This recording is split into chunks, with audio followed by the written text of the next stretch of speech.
Truly, Paref brings excellent education for me and my family, and yours too.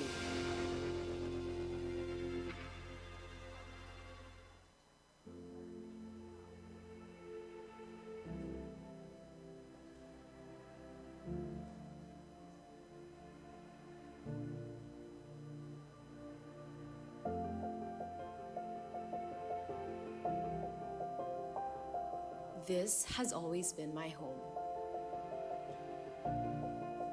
Paref has been a second home to thousands of students for almost 5 decades.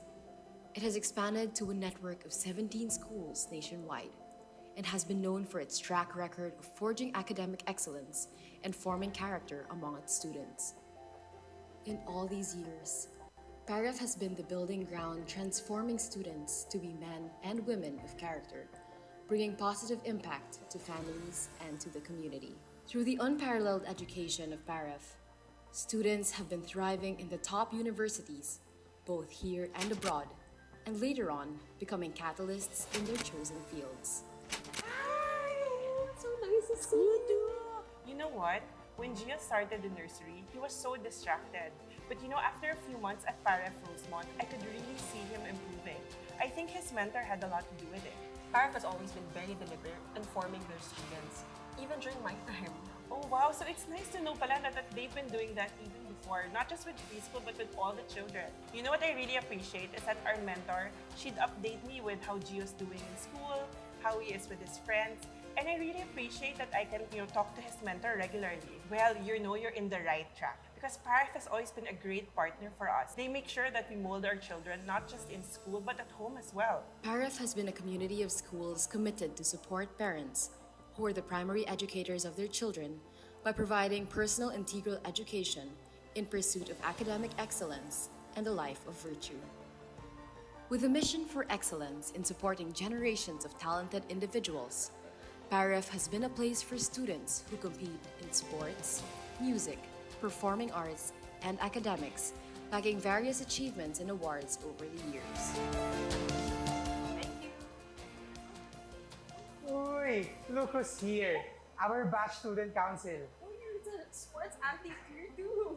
How have you been? What are you doing here? Oh, I'm going to enroll my daughter here in Paref-Foodros. Oh, that's great. How long has it been? 10 years? Maybe 10, but after graduating in Paref, I was able to get in a good university, and the sports program, it really helped me a lot in my life, my college life, and my career right now as I'm currently heading the sports and PE department of Southridge. That's great. I'm so Yeah. glad you continue to pursue your That's passion. right. How about you? What brings you here? Well, like you, I'll always come back home. Mom, are we done? I'm so excited to go to school already. Yes, Mom, you're gonna love it here. I already do.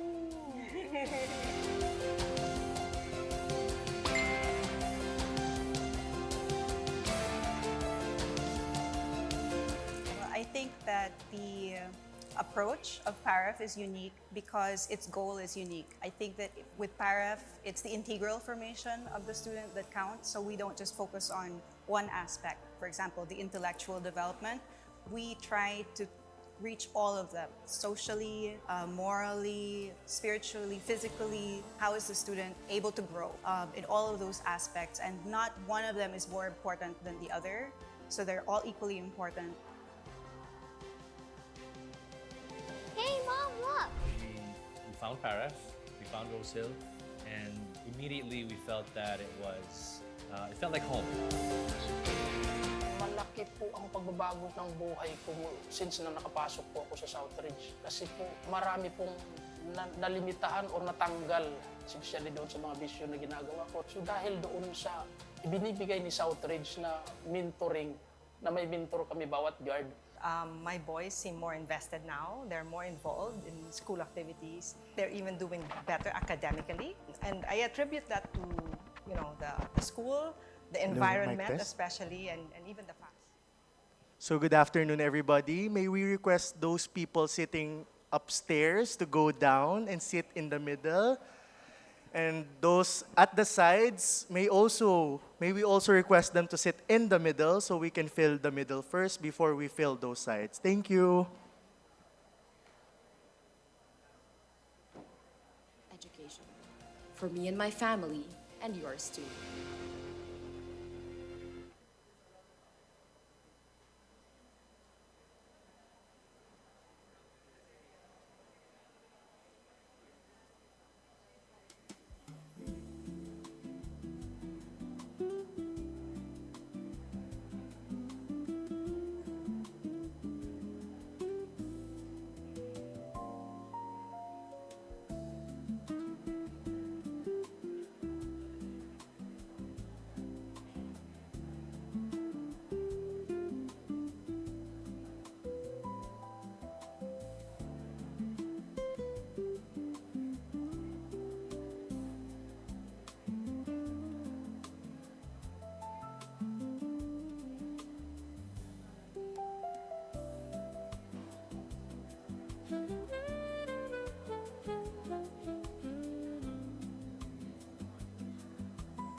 Once again, good afternoon, everybody. May we request everybody who is upstairs to go down and those at the side to fill the middle first before we go to those seats. Thank you so much. We're about to start in 1 minute.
Good afternoon, everyone.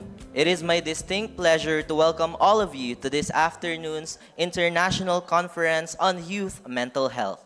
Today, we come together not simply as professionals in education, but as individuals united by a common mission to better understand, support, and empower the young people entrusted to our care. With that, let us begin today's program. Before we formally begin, we are pleased to share that digital copies of today's handouts are now available. May we invite everyone to scan the QR code now being projected on the screen. Should you encounter any difficulty accessing the materials, our organizers will be available to assist you. We encourage everyone to download the materials now for your convenience during the lecture. Thank you very much. Before we begin, we'd like to invite everyone to participate in our open forum, which will take place immediately after Dr. Borba's keynote presentation. If you would like to ask Dr. Borba a question, you may approach any member of our organizing team inside the venue to request another question slip. Kindly write your question clearly and return the completed slip to any of our organizers, who will be collecting them before the start of the question and answer session. To give everyone a fair opportunity to participate, our moderator will select questions from the submitted slips, and we will do our best to accommodate as many as time permits. We encourage you to start thinking about your questions as you listen to today's keynote. We look forward to a meaningful and engaging discussion later this afternoon. Ladies and gentlemen, as proud Filipinos dedicated to nurturing the next generation, may I invite everyone to rise for the singing of our Philippine national anthem.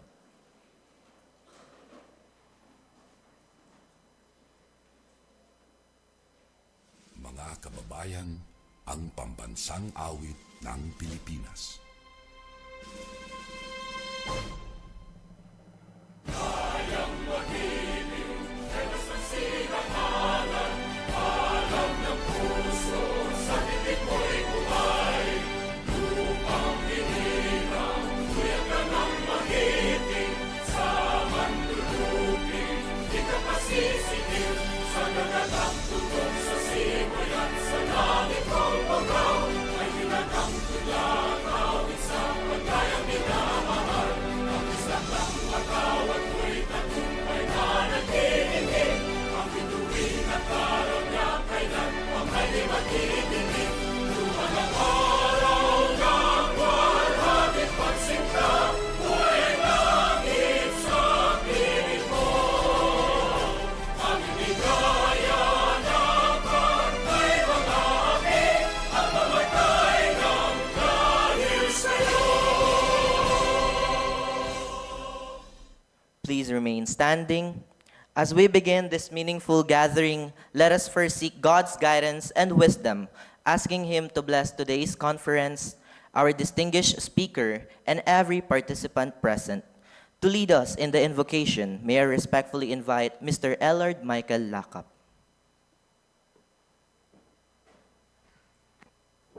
Let us all be aware that we are in the loving presence of the Lord. In the name of the Father, and of the Son, and of the Holy Spirit. Amen. Dear God, as we open the session focused on youth mental health, may you gather us as one to understand and deepen our understanding on the matter. Open our minds and hearts for what is going to be tackled today. May you put us at ease as we listen and engage. May we charge head-on in being catalyst in understanding the youth and youth mental health. May your light guide us in discovering the meaning and essence of youth mental health.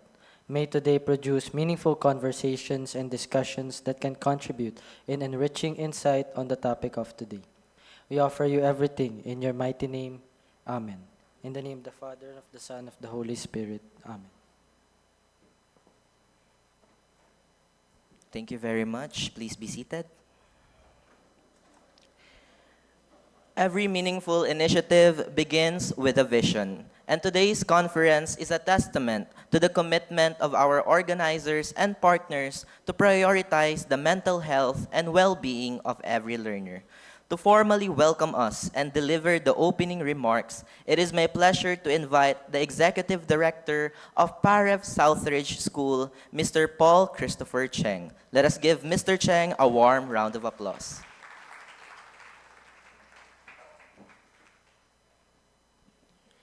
Good afternoon. A bit more enthusiasm, please. Good afternoon. It is my pleasure to welcome all of you to PAREF Southridge School. Please indulge my curiosity. Can I see a show of hands of those participants today whose first time it is in Southridge? Any first-timers in the campus? Okay. Oh, there are quite a number. Thank you. A very warm welcome to you. I am, thank you, Manny. Let's give them a very warm welcome. It is, however, not the first time of our guest speaker. The Philippines welcomes Michelle Borba for the fourth time this time around, and Southridge has the honor of welcoming Michelle for the third time today in the history of Southridge. So a very warm welcome to Michelle. She comes at an opportune time for all of us. We who are educators and really just Filipino citizens are very keenly aware of the setting with which we are opening, or we opened, the school year this year. We who come from the education sector know very well that the education sector faces quite a number of challenges. A few years ago, the Educational Commission opened our eyes, so to speak, to the state of Philippine education. And very recently, we have been made aware of many other issues in education, such as safety, vis-a-vis violence, such as mental health, such as negligence, and all of these things. That makes me say that Michelle comes to us an opportune time.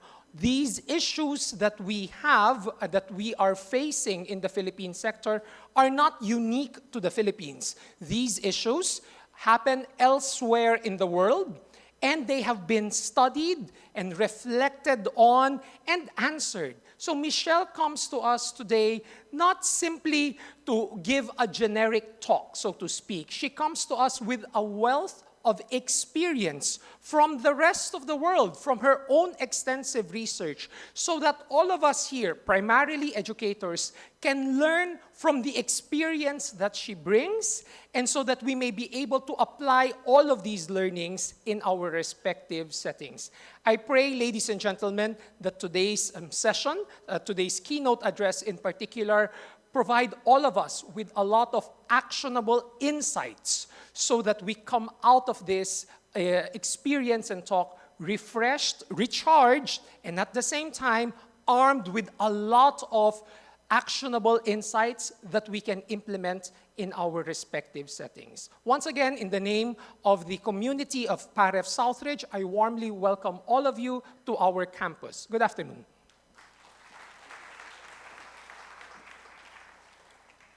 Thank you very much for those inspiring words, Mr. Cheng. Indeed, today's gathering reminds us that education extends beyond academic excellence. It calls us to cultivate compassionate communities where every student feels valued, supported, and understood.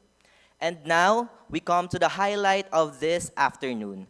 Our keynote speaker is one of the world's most respected voices in child development, education, and parenting. For decades, she has worked with schools, educators, families, and organizations across the globe, equipping them with practical, research-based strategies to help young people develop resilience, empathy, emotional well-being, and the skills necessary to thrive in an increasingly complex world. Her work has inspired countless educators to transform their classrooms into spaces where students not only learn but flourish. This afternoon, she joins us to speak on a topic that resonates deeply with all of us: responding to student anxiety, depression, and disconnection in schools. Ladies and gentlemen, please join me in extending our warmest Filipino welcome to our distinguished keynote speaker, Dr. Michelle Borba. Good job. Oh, thank you so much. What an absolute honor this is to be here. My 5th time to the Philippines. And each time I come back and arrive, and I'm just so grateful to all of you and realizing there's hope for kids. I know we're also looking at a very interesting new time in our phase in life. I look at this and say, what do our kids need? I started out years back, and I need to tell you the how I started out. See, I was a history major. Went off to college, and I was going to teach history. And then I came home about my junior year from college, just for a weekend, and I saw my dad was a school superintendent. My mom was a kindergarten teacher. But my dad was usually so calm, and all of a sudden he was pacing, and he was very, very upset about something, which was quite unique for my dad. And I said, "Are you okay, Dad?" And he said, "Yeah, Michelle." But he was holding something in his hand, and I'll never forget it, because he turned around, and it was the cover of a Newsweek American magazine. And on the cover of it had babies. And the cover of it said, "The first 3 years of a child's life make or break a child." He said, "If this was true, Michelle, right here, I'd be dead today. Don't buy into it." And all of a sudden, he begins to tell me a new part of his life that I never knew. He said, "So sit down, Michelle." And he begins to tell me something that I wasn't aware of. My dad and his 4 siblings all arrived very, very late in life from Italy. They came over extraordinarily impoverished. They landed in Northern California, and my grandfather, who I never had a chance to meet, became a coal miner. My grandmother, who I never had a chance to meet, was extremely, extremely poor. And when my dad was 2, my grandfather passed away. Now at this point, nobody can raise the children. My grandmother is too destitute, so she puts all of the 5 children in an orphanage.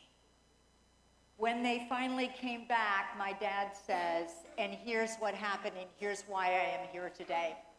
First of all, from age 2, it's because of the nuns in that orphanage. They were so kind, they were so sweet, they were so connected. We were so depressed, so concerned that we weren't going to make it. When they finally released us, well, the next thing that happened is the local librarian used to sneak us books. "Here, Danny, here's a book." The teachers at each school, the 3rd grade teacher, the 4th grade teacher, the 5th grade teacher, "Come on over, Danny, I'll teach you how to read." The local superintendent down the end of the street said, "Come on over, Danny, rake the leaves, and I'll give you some extra food to eat." He said, each one of those teachers is why I'm alive today. And it was not the first 3 years of a child's life who make or break them. I'm turning this over to you for one reason. We all count on the parents. What we're looking at is many of the parents are more stressed out right now than the children. It's mirroring over to you when you say, "But I'm not a psychologist. I'm not a psychologist. I can't go back and teach mental health. What the heck am I doing?" I'd say you just use your empathy levels, because what kids need more than anything else is not your worksheets and your posters. It's you and your connection, being able to realize that they can bounce back. I went back to school, college, and changed my major, not from history into psychology. And I began to learn something that really turned my life around that I also pass on to you. That is, I began to study the field of what's called resilience. Why do some kids bounce back like my dad and his brothers and sisters? Why some of the kids in your classrooms bounce back despite trauma that you may not be realizing that they're being exposed to, by their anxiety, by their depression. The number one reason that Emmy Werner discovered, and she studied 40 years of the same cohort of kids that you're dealing with, from the time they were like 11, 12, and 13, all the way until adulthood. And she discovered the same thing that my dad had. They had a you in their life who refused to give up on them. The number one thing that every kid right now needs is to feel seen, to feel heard, and to feel valued. We are dealing with a population of children right now, I think, are affect hungry. They're dying for this sense of connection. And as a result, they can't bounce back. If you were to look at what do they need more than else? Sure, they need reading, writing, and arithmetic. But I think they also need to be reskilled right now in their new ABCs. They need adversity to be able to bounce back and be flexible. They need a belief set that says, I got this and I can do it. And the third thing is they need coping skills to be able to handle life. Keep teaching, but let's weave in, and that's what I want to do with today. I went back to Davis, graduated in psychology, and then spent the next years of my life studying why do some kids bounce back, and I discovered it was 7 traits. 7 strengths that you're not born with, but very often it's you in their lives that weave it in. All I want you to do is sit there today and go, I can do that. Don't do them all or you'll burn out and quit. Don't do that because your kids need you too much. But instead look at it and say, how can I do this if my students are 3 or they're ready to go off into college and they're 17 or 18? Let's look at them. Let's figure out how to flip them, because the number one thing you need to learn and remember by the time you leave here is that thrivers, the kids who can bounce back and keep on going, are not born, they're made. Who's going to teach them the coping strategies and the skills? They're simple.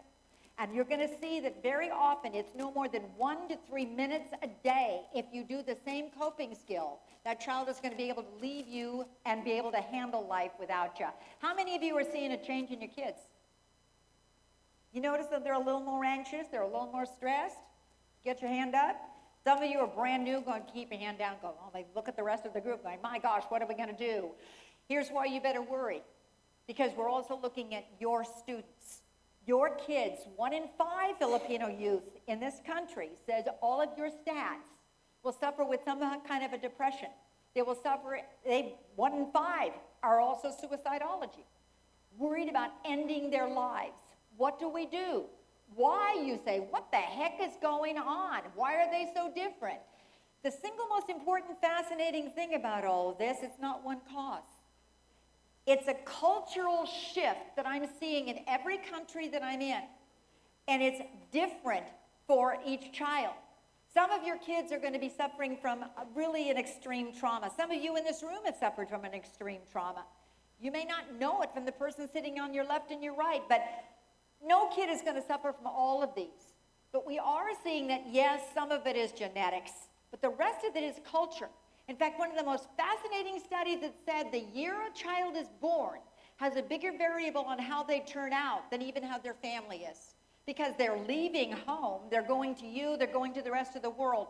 I think the most important things that you need to know is that they're also being parented differently. Preschool teachers would say they're not playing like they used to do. They're swiping and tapping and just looking at digital devices. We're looking at 1 in 3 infants who are now looking and playing with an iPad. Think about that one. Now keep on going, because that alone isn't going to do it.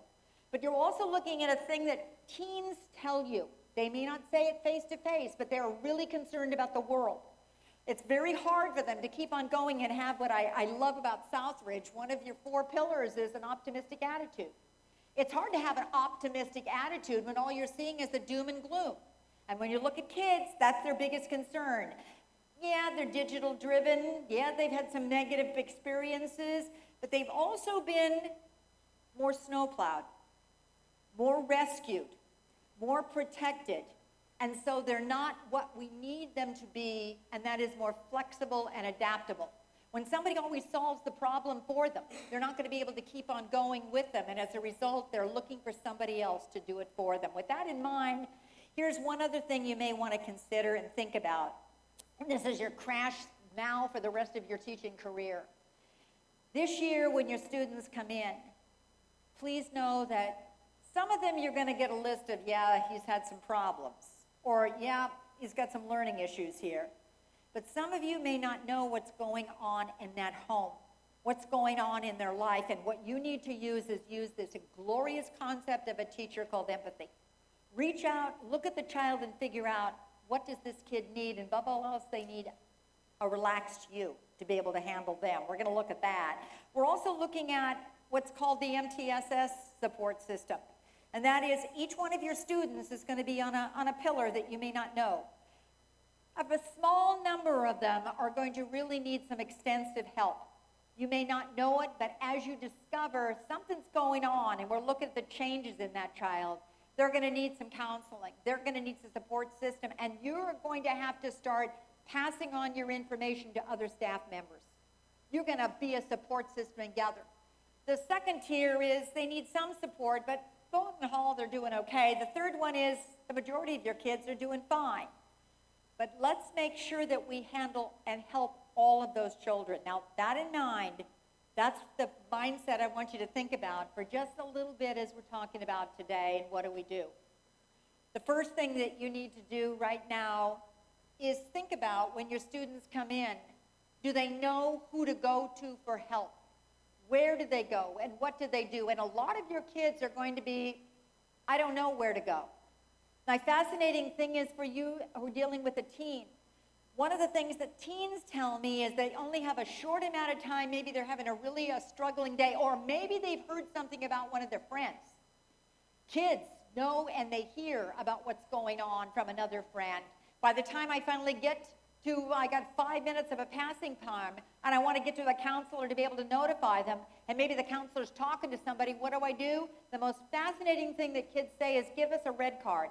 Put a red card by the teacher's door, or just right there by the counselor's office, or the principal, or whatever, the headmaster, so I can slip it under the door and say, stop doing what you're doing and get up, because I've got 3 minutes and I need to tell you something that's really important. Are you offering that as a strategy for kids? Let's keep going, because my job today is to give you a kind of a smorgasbord of some of the best things I've seen. None of these cost a dime, but they're simple things that other staff members and teachers have said, this is what helps, because we're worried about some of our kids. Here's another thing that you better be concerned about. My heart went out when I looked at the stats about school shooting happening here. The stabbings that are going on in some of your students. Please know that's not a temporary scenario. And almost in every case, because my whole background started with school shootings in Columbine years back, what I discovered, and you need to know, is that kids almost always tell. They tell someone before, and what you need to do is be alert and be ready. And when they come and tell, take them seriously. Very often they're not going to tell what they're going to do, but they're going to tell what they've heard about somebody else and what they're going to do.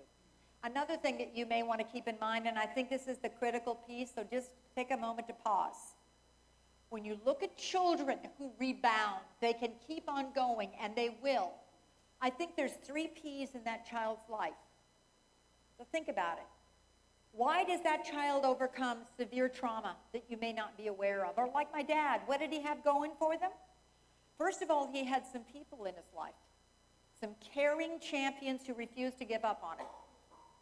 The second thing that he had was a place. He had a school. And I want to just let you know something that's really critical that you may forget. Very often for some kids, the moment they walk into your school or into your classroom, that's the safest place they feel. That's all of a sudden where they can breathe. Because we're now looking at a Harvard study that says parents are more stressed out than kids, and it's spilling over to the child. The third P that I want you to keep remembering is that kids need what's called protective buffers. And there's no right or wrong protective buffer. What are they going to do when the stress starts to build? We're seeing behavior out of control with a lot of kids because they don't know how to calm down. We're seeing anger going up with a lot of kids because they don't know how to calm down. But one of the things that you can do, and we can do together, is give our kids a range of things they can do to be able to take that so it's a coping strategy and they can weave it down. There's no on-off switch to anxiety, folks, but there's a dimmer switch. And a lot of kids don't have a how to take it down a notch and dim it so it doesn't evolve and erase them. Executive function, you notice that one?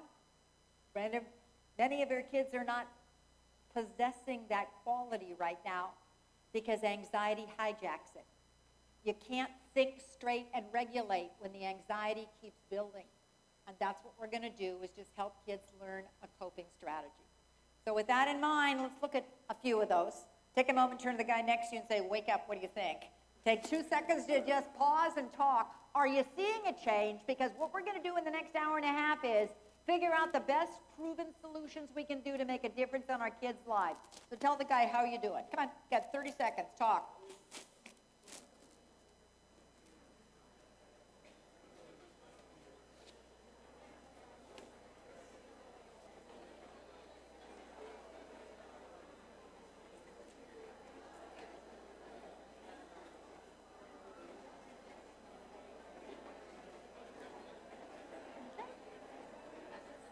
Okay, get a moment to wind up. Here we go.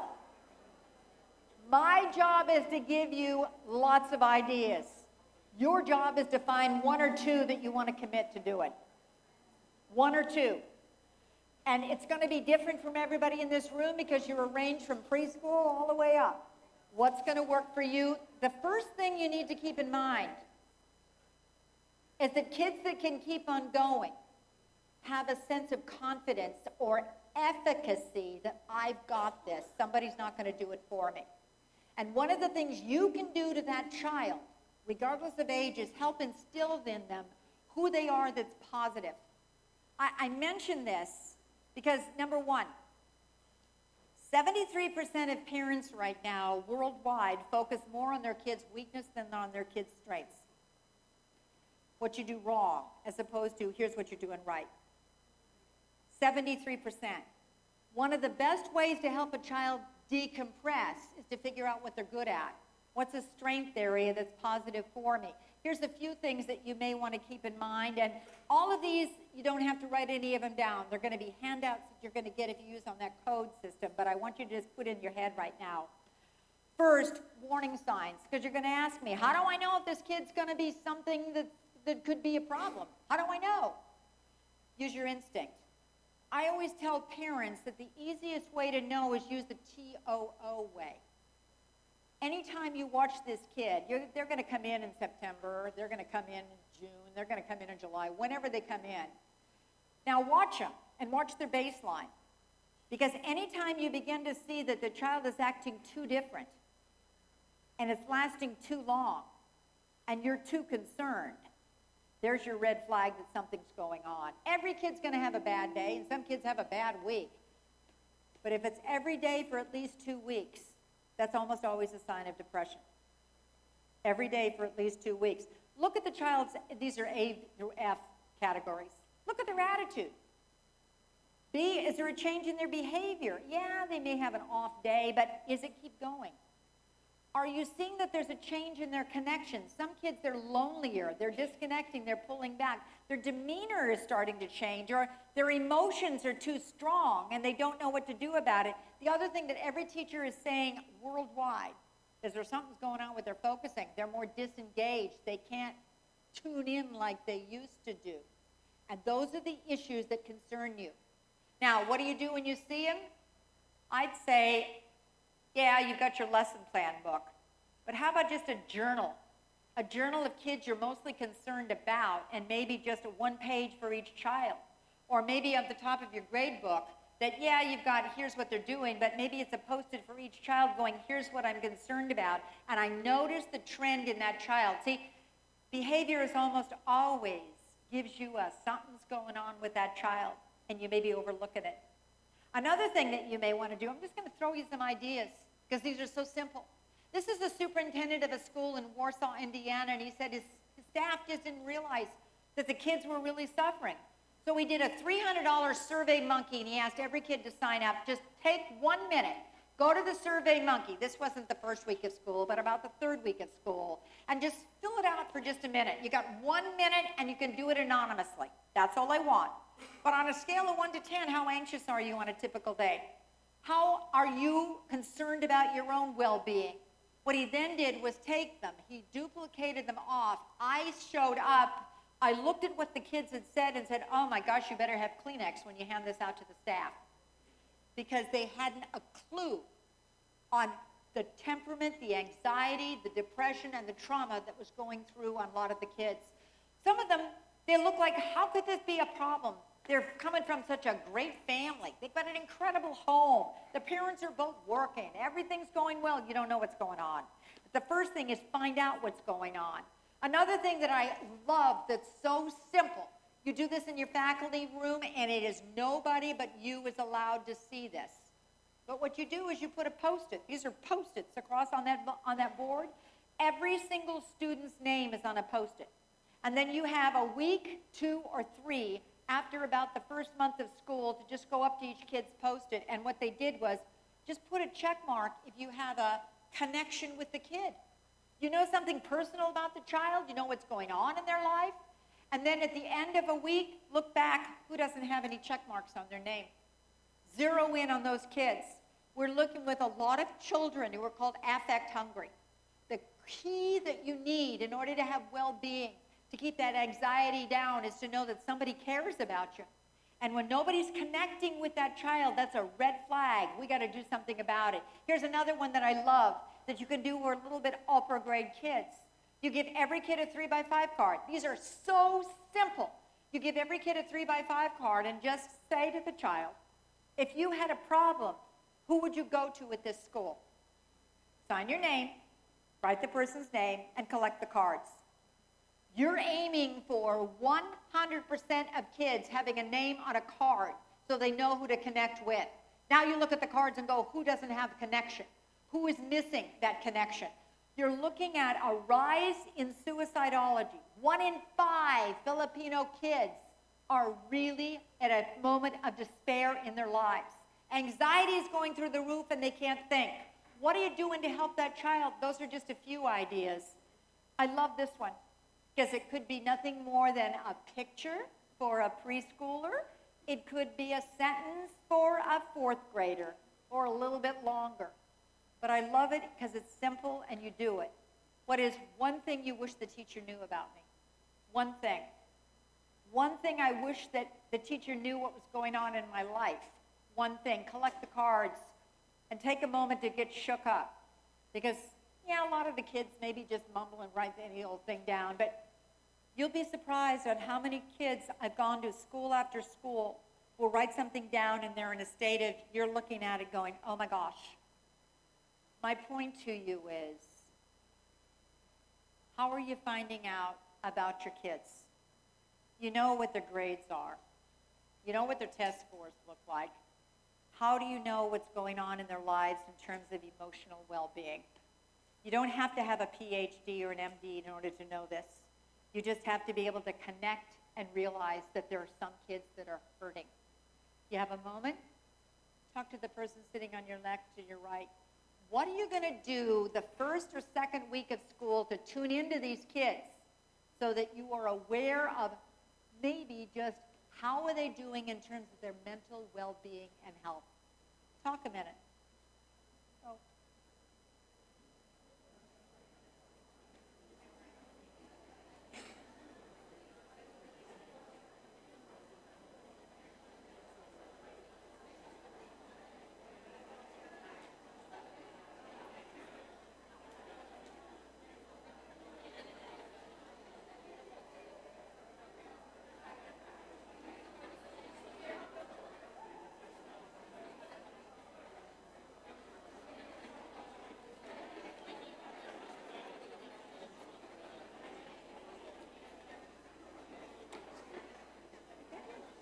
Eyes up, take a moment.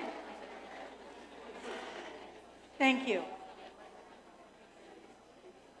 We are talking about some very, very serious subjects here.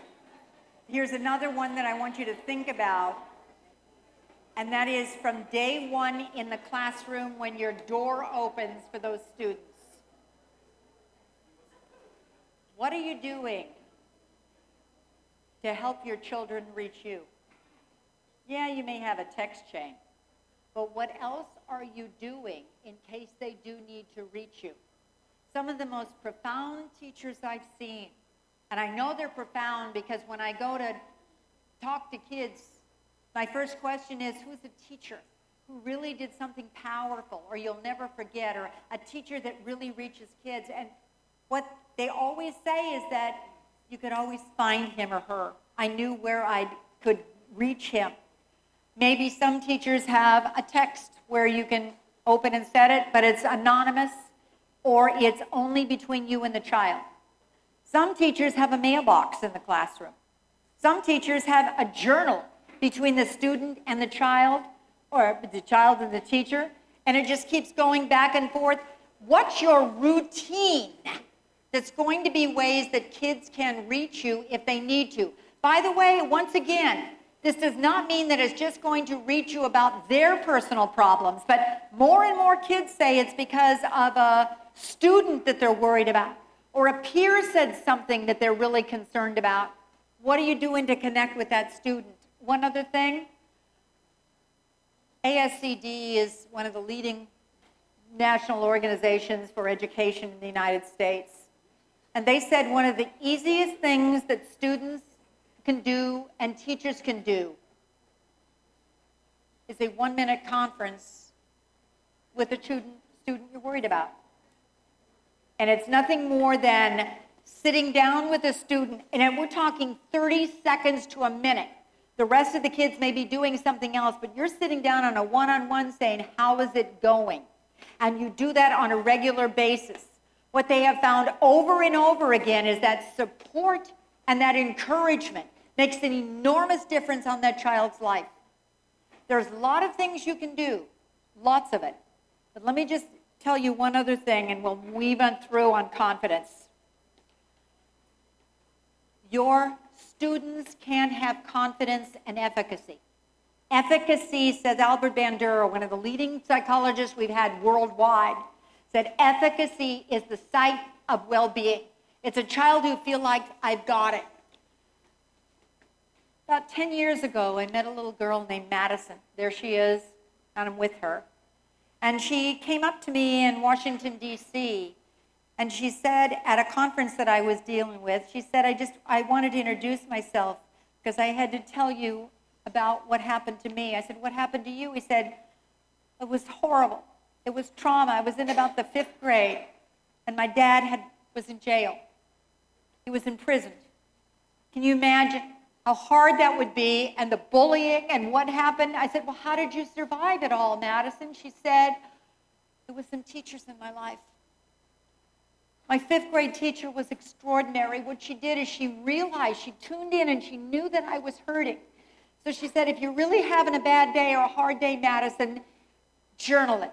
She said she taught me, because she knew I liked to write out your thoughts. If you need some space to yourself, Madison, there's your journal, come on in. She said, my music teacher knew that I loved to play piano. So she'd always suggest, play the piano, Madison, when you really are having a hard day, or you're really having a hard day at school, come on in and the piano is here for you. One of the things they've discovered over and over again, teacher, is that those of you who really do make a difference in a child's life, find a way to help them know what their hobby is, or their positive strength is, and that's one of the greatest coping strategies you can do for a child. You're not going to know that when the kid comes in next week or the week after, but if you keep tuning into that child, you'll begin to see, for instance, sense of humor for some kids is highly correlated to resilience. Faith and prayer, highly correlated to resilience. Drawing for some kids, if they're good at it and it gives them a sense of, oh, I got it, Exercise, walking, going through nature for some kids is highly correlated to resilience. It's not all of those. It's finding what works for the child and keep doing the same thing until the child can finally find a way to do it without you. What you're trying to do is help that child realize, I got this, but I don't know what to do. I'm really struggling. But if I got this, that's what it'll help me. First thing is confidence. Second thing is empathy. It's yours. We do know that your empathy is one of the highest correlations to helping a child who is really in trauma. Because what they're needing above all else, you don't know what the trauma is like, and it could be a severe accident. It could be a death of a parent. It could be abuse that you're not aware of. It could be something that's going on in that home that continues. That trauma lasts and it becomes a fear factor, and you'll see that in that child. Empathy, here's some thoughts you may want to keep in mind. Filipino children, said the research, loneliness is really spiking amongst the kids. You're looking at 1 in 3 of your kids resorting to AI for a companion as opposed to a human being. 1 in 3. We're looking at another problem in the United States. We're looking at kids who are using AI as a companion because they don't know how to have the social skill to get along and connect with another kid. And so they're using that AI to be able to tell them, here's the worst thoughts that are having in my mind. Do you think I should kill myself? And unfortunately, we are having more and more cases of kids who are listening to AI, and AI is telling them that's, if you want to do that, you go, feel free, write and do it, and I will help you write a note to your parents. Watch out, that's the new piece. What are you going to do about it? You're dealing with a population of kids that we do know have a tough time connecting with each other. So let me just share with you, and it may have been a few years ago that I told this story to you. But I want to share it again because I think it's one of the most profound ways I have ever seen teachers teach emotional literacy to kids. What does that have to do with empathy? Your kids, our kids, are saying they can't read each other like they used to. We're looking down, not up. We just don't know how to connect with one another. And that creates a sense of loneliness that'll be a disconnection forever. Harvard did a study. Harvard, they tracked hundreds of individuals who had graduated from Harvard at a certain age because they wanted to figure out, was Harvard going to make them successful? Was the grades and the IQ going to make them successful? And they found out something really profound that they weren't prepared for. One of the most, it's called the Grant study. But they've been tracking individuals and they discovered that after a while, the IQ and the grades don't make any difference. The single greatest correlation of well-being, longevity, and really making a difference in your life is connection with people. And you're dealing with a population of kids, if you're not careful, won't have the connection with people. I'm in Canada. I love Canada. But I'm in Canada and the superintendent said, get into the 3rd grade class, you're going to see the most profound way to teach emotional literacy, just learning what emotions are that you could possibly ever see. I go, well, how the heck do you not want to go into the 3rd grade? What the heck are they doing? I walk into the 3rd grade and they're sitting around a great big green rug and they're so excited because their teacher's about ready to come in. And the first thing, oh, I love this, preschool, you will love this one. Because every kid, when they see me standing by myself, pats a place on the floor for me to sit. The teacher has taught them inclusion, not exclusion. And as soon as I sit down, the kid on my left and my right begins to give me directions on what to expect when the teacher walks in. They tell me, make sure you sit really straight, sit on your hands, and make sure you smile.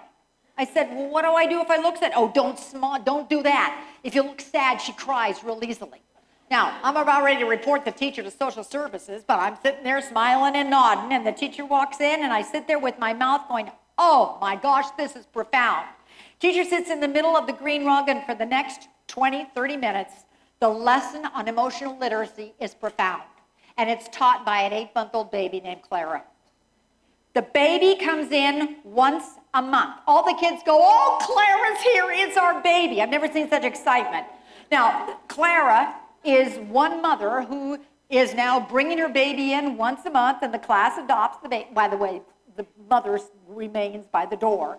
But as Clara is sitting on the rug, the real teacher, the adult, walks in and says, how does Clara seem to feel today? And all the kids zero in and go, oh, she looks really upset. She looks frustrated. She looks annoyed. Now, here's something really interesting. They've discovered that the more emotions your kids in your classrooms, I don't care what grade they are, can verbalize, the stronger their participation in the classroom is, the longer their well-being is, and they do better and are more engaged in the classroom. That's the reason on emotional literacy. Now, all of a sudden, Clara looks like she's going to cry, and all the teachers go, what are we going to do? And the kids go, oh my gosh, she's going to cry. What should we do? The kid next to me says, sit on your hands and sit real still, and everybody smile. Start swaying, and we're going to sing a lullaby. On the spot, we're all swaying. The kids are knocking me to make sure that I'm singing the lullaby and swaying. Clara seems to melt. She seems to smile, and the kid next to me says, Clara's learning empathy. And I'm going, well, how does this thing work? This child says the most profound thing I've ever heard. He says it works because empathy is a verb. You don't learn it on a poster. Now think about it. Too often what we do is look at the poster. What these classrooms are doing is teaching emotional literacy. What does that have to do with anxiety? You can't reduce your anxiety unless you can admit, I'm looking frustrated. You can't lose your anxiety unless you can name, I'm starting to get stressed. And so here we go. Here is university school. It is profound. It is a high school. They are concerned about the kids. And so what they do is that the kids are required. Anytime anybody passes, I'm walking around the school the entire day. I'm walking, and every kid, if they see an adult, if they see another kid, is supposed to look up, smile, and say, hello, hi, how are you? Every passing period, the headmaster of the school with the dean of the school with the other, are in the corridors greeting the kids with a smile. The headmaster said the kids around here, they were so addicted to their devices, they weren't looking up and smiling. And so we just started learning social skills and social direction, and that was the first step. Find simple ideas. This is in Wisconsin. Let's go down 5 levels to the little ones. These are passing periods in the classrooms right outside. It's hall passing time. And what the kids decided to do, because bullying was going on in some of those corridors, what they decided to do was do high-five corridors. Anytime you pass anybody, everybody gives each other a high five. But by the way, every teacher and principal are standing in the corridors between passing periods, and they said, we have changed the direction of the kids. They're looking up, they're not looking down. It's deliberate practice of it. Here's high school. This is Greg Bingham. He's absolutely incredible. But he said, I don't care if I'm teaching AP history. These kids have got to start looking at each other and connecting with each other. And so he does just a 2-minute paired sharing every once in a while. Simple. He's teaching just like you do. But every once in a while, he stops and does something called a brain break. We're going to be talking a lot about brain breaks because we now know that your kids' brains, if they're on anxiety and stress, are going to be looped out unless every once in a while you stop, you connect, and you do something like, all right, turn to your partner. Kids have the same partner all week long, and then they change. But that poster is always on the wall. That's Greg Bingham's poster. You are now going to take 1 minute, turn to your partner, and each of you take a minute to rephrase what I just said in my lecture or what you think is going to be on the test tomorrow. And it's just nothing more than sit square, be open, lean in and listen to what your partner is saying. Repeat what you want. That could be review, and then look eye to eye. Greg Bingham said it takes a while, but pretty soon what's happening, the kids are learning to connect with each other. What are you doing this year? These are simple ideas. You don't do them all, but you do 1 or 2 things. And what all of research on behavior management and habits says, you'll never learn it the first time. You got to keep rehearsing it over and over and over again until it becomes a habit. What you're trying to do is figure out as a teacher, what habits have regressed in your students? Preschool teachers, where are you in here? Any preschool teacher will tell you, you ask these guys with their hands up, that one of the biggest changes that they're seeing with their kids coming in is social skills are going down. Are you seeing that? Social skills have regressed. Parents aren't doing a lot of this, or everybody, like 2 nights ago, I was sitting out for dinner having a great time, and I'm watching a 3-year-old with the mom. The 3-year-old's got an iPad the entire time. The mom's got her phone the entire time. Nobody is connecting with each other. That's what you're dealing with. So how are you going to do it? Here's another thing. You concerned about bullying? How about those of you at a girls' school? Social comparison is huge. This is what I love about Mary Louise Academy.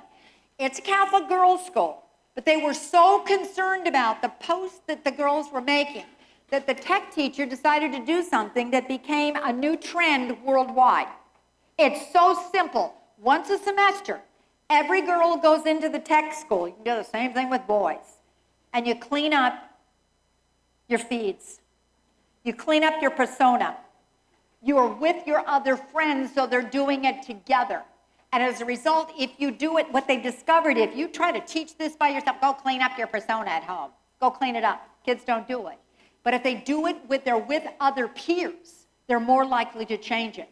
That's what it does. It's a very simple idea, and you may want to consider doing it, but getting the other girls involved in it. Every student needs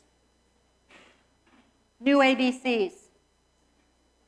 In addition to what you're teaching, I want you to think about they need agency. That is, I can do this. I got this. Mom and dad aren't going to do it for me.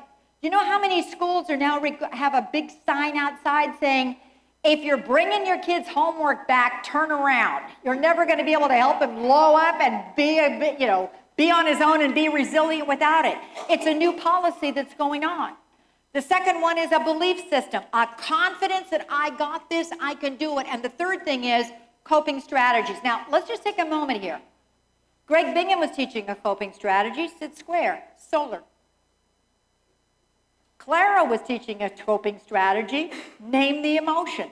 You see, you've got to figure out what the emotion is that your kids need to learn. And then you've got to keep working on it over and over again. The biggest mistake research says that we do wrong is we teach the skill, but we don't have the kid practice it nearly enough so they can do it any place, anytime without us.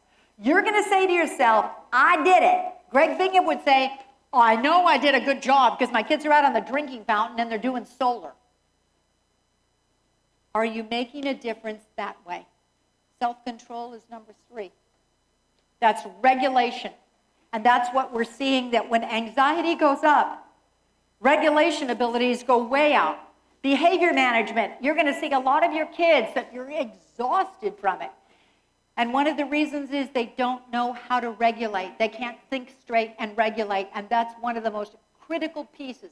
Well-being is teaching a strategy of how. Now, there's a point in this that I want you to remember, and I want you to keep in mind. I talk a lot to college presidents. The reason I wrote a book called Thrivers is because the University of Chicago, president of Harvard, president of Stanford, we're all saying there's something going on. These kids are smart. Oh, they're coming to us with very high scores. But they don't have belonging connection. They're having a problem with problem solving. They're risk adverse. They're afraid to think outside the box. You know, the highest levels of what employers are looking for in your kids, I know I only teach 3-year-olds. Why should I be worried about it? Because it keeps on spiraling. What we're finding is that critical thinking, communication, creativity, those are the ones that employers are looking for. And those are the ones that our kids are lacking. So what are you going to do? Here's the first thing that I want to suggest you do. And this is not a one-time lesson. This is your entire year. And for younger kids, you're not teaching them a lesson, you're just saying it. But each child, hint, hint, has their own unique stress signs. Before they blow, if you tune in, how many of you are parents? You know, see that with your own kid. You know, the biggest thing that I see, the biggest thing we do wrong is that it's Walmart, which is a huge store in the United States. And let's just pretend it's Christmas. And let's pretend that all the kids, I'm watching them, and you'll be watching them, are up and down the toy store aisles. And all the kids are having a meltdown because they're all wanting a toy. And that's when I hear the parents go, calm down, when the kids is in a flailing exorcism. And you want to tell the mother, it's a little late. now. You don't wait until the kid's flailing. You do this. So do me a favor, and please, teacher, listen to me. I'm not saying you need to do this with every child. But there are certain kids that you're going to realize day one, oh my gosh, I better tune into this one. If you tune in a little closer, you'll see the same signs. Some of them are emotional signs, some of them are physical signs, some of them are cognitive signs, or some of them are all the above.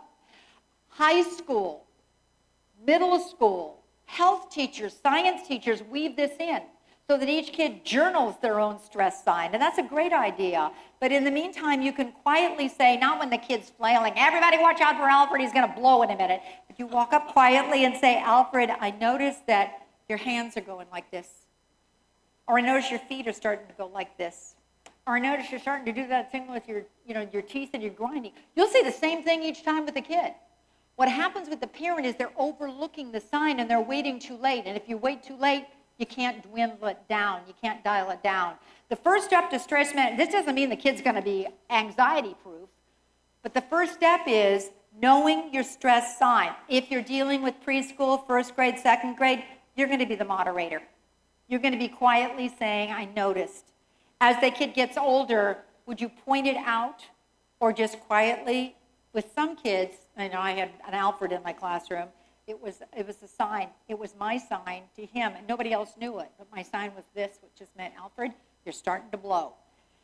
He also had connection with me and felt safe enough. This is the high school. I love in the high school because what they did is, these are huge, these are this big, the entire one. And I loved it because this is in the cafeteria lines. The kids were going up and actually reading each other's signs. Wow, I didn't know everybody else was stressed just like me. She feels exactly the same way I feel. Or the other one is, I didn't think about doing that to get rid of my stress. When you have kids anonymously start writing down, here's what I look like when I'm stressed, or here's what I can do to de-stress, that's even greater. It's better. It's so simple. Here's the other thing that I want you to tune into. Don't do it all, but just think about which one you want to try and do. But there's always a pattern, and we miss the pattern. For some kids that are a little more volatile, you'll see the pattern, and you'll miss it the first day. You may miss it the second, third, and fourth day. But after a while, you go, oh, he's going to blow again. You'll begin to see when he's doing it. Kids do it at the same time. Or they do it, it's time for math. Or it's time for whatever it is, you'll begin to see when is the pattern and what does he need. That just means that you can get a little closer to him or her, or you can have him be the paper monitor to walk around and distribute something. Do something to jimmy the thing up so that the behavior starts to go. That's what you're looking for. Here's the other thing that I want you to think about. Tune in and sit up, because this is really important. Chris Voss is one of the top FBI negotiators we have in the United States. Think about an FBI negotiator and have some empathy for them, because they got a pretty darn tough job. Their job is to go in and somehow talk down a terrorist. It doesn't mean you're going to agree with what the terrorist is saying, but somehow you got to figure out how to talk him down so that you save the hostages. And Chris Voss has been doing that with hundreds of very volatile, aggressive individuals. He said there's some tips that you should learn and use. The number one thing is, when you're dealing with a child who's really volatile, they're going to spring up like this. What you've got to do is figure out how to keep him go this way and keep the tension down, because if you don't, it's going to blow in the whole classroom, and it could be a safety issue. Safety first for you, but there's some very simple things you can do. Number one is fascinating. Listen, it's called the 70-30 rule. Listen 70% of the time, talk only 30% of the time. Most of the time we talk too much. Your goal is not to react to the child. Your goal is to respond to the child. Anxious children, they're tough kids to have in classrooms. They're tough. What you've got to do is have a strategy of, what am I going to do when this kid starts to look really upset? The second thing is, I love this one because if you can't remember anything, remember this. See, what he says is use what's called a DJ voice, a nighttime DJ voice. They talk quieter. Lower your voice, don't raise it. When you raise your voice, you make the kid anxiety go up. But if you lower your voice, try this with your spouse at home, but don't tell them you're doing it. Just lower your voice, and it makes a difference. And the third thing is really interesting. It's called mirroring. Get on eye level only if you're safe to do so. But if you do it and you're calm and you're responding, what Chris Voss says, what's really interesting, is that you start to calm the person down because they're looking at you if you're eye level. Do not go to eye level until it's safe to do so, but go to eye level and then have a mirror back. What the goal in this is this. Once again, I'm going to repeat this. Anxious kids, they don't need somebody who reacts to them. You stop that, look at that, what everybody, what are you doing? Stop it. Instead, 70-30, calmer voice. Do what you can, but if you can catch it, it'll make a difference for you. Those are things you want to do. Here's the other thing you want to do. All of the research says that your kids are more risk adverse. They're not used to talking out, and so they need to know what to say. What many teachers are doing is giving the kid, and I'm not talking all of those, and that's not on a chart, but the next time you have a problem and you need to tell me something, you give them a one sentence. Just say, I'm having a tough time. Or maybe I need a break. Or I don't know what to do. Or I can't think right now. If the child feels comfortable enough to you saying this, what will happen is it makes a major difference in a child's life. Think about everything I said. Is there one thing you want to remember? Anxious kids are not easy children. And each kid is different. That's the problem with them. They come in, you don't know how they're going to respond. But if you've got a repertoire of possibilities, you're going to be doing something well. Let me give you another idea. I was dealing with a group of California teachers. And at the end of the session, I had two of you walk up to me. You were fifth grade teachers, and they both said quietly, we have a strategy that the two of us had figured out, and we just want to share it with you. And I'm looking at them going, oh, geez, what is it? They said, well, when we have a kid like that, we use a white stapler. I'm looking at him going, oh my gosh, what are you doing with the white stapler and the anxious kid that goes, each of us has a white stapler and we have a rule. The rule is when we need a break and that kid is just going to go like this and I need to take my breath down a notch, I just hand him the stapler and say, would you go next door and fill it up? It needs some staplers. When the kid walks in carrying the stapler, the other teacher goes, oh, I know that Dot Rouse is having an anxiety attack. She needs me to have 2 seconds to just be with the kid. Sure, do you need some staples in that? That's a good idea. The fascinating thing is by the time the kid goes back into the classroom, the teacher and the kid are both calm. You see how powerful that is? They figured out a simple strategy. They networked together. They don't do it every day going, oh my gosh, how many times does the kid need staples? No, they only do it in case if there's an emergency. What are you doing in case there's an emergency? That's what we're talking about. That's what the kid needs to do. There's just a couple other things you may want to do, and I want to mention these. This isn't for every kid, but in many schools worldwide, they now have what's called mood rooms, calm down corners, or soothing spaces. This does not mean, listen to me, this does not mean you're letting the kid off the hook so he doesn't have to work. This means that he really needs to calm down. There's no way he can function and there's no way he can think, and this is not 100% of your kids. This is just a few of them. Go ahead, look up calm down spaces or look up soothing rooms and you're going to see it hitting like all over the place. By the way, when the kid goes to the soothing room or the calm down corner or the mood room, there is a timer that he can only be there a certain amount of time. In the timeout room, or it's not time out, this is time in, there's also some lists of here's some things you can do to calm down. So maybe there's just some ideas on how to take the slow deep breaths or whatever.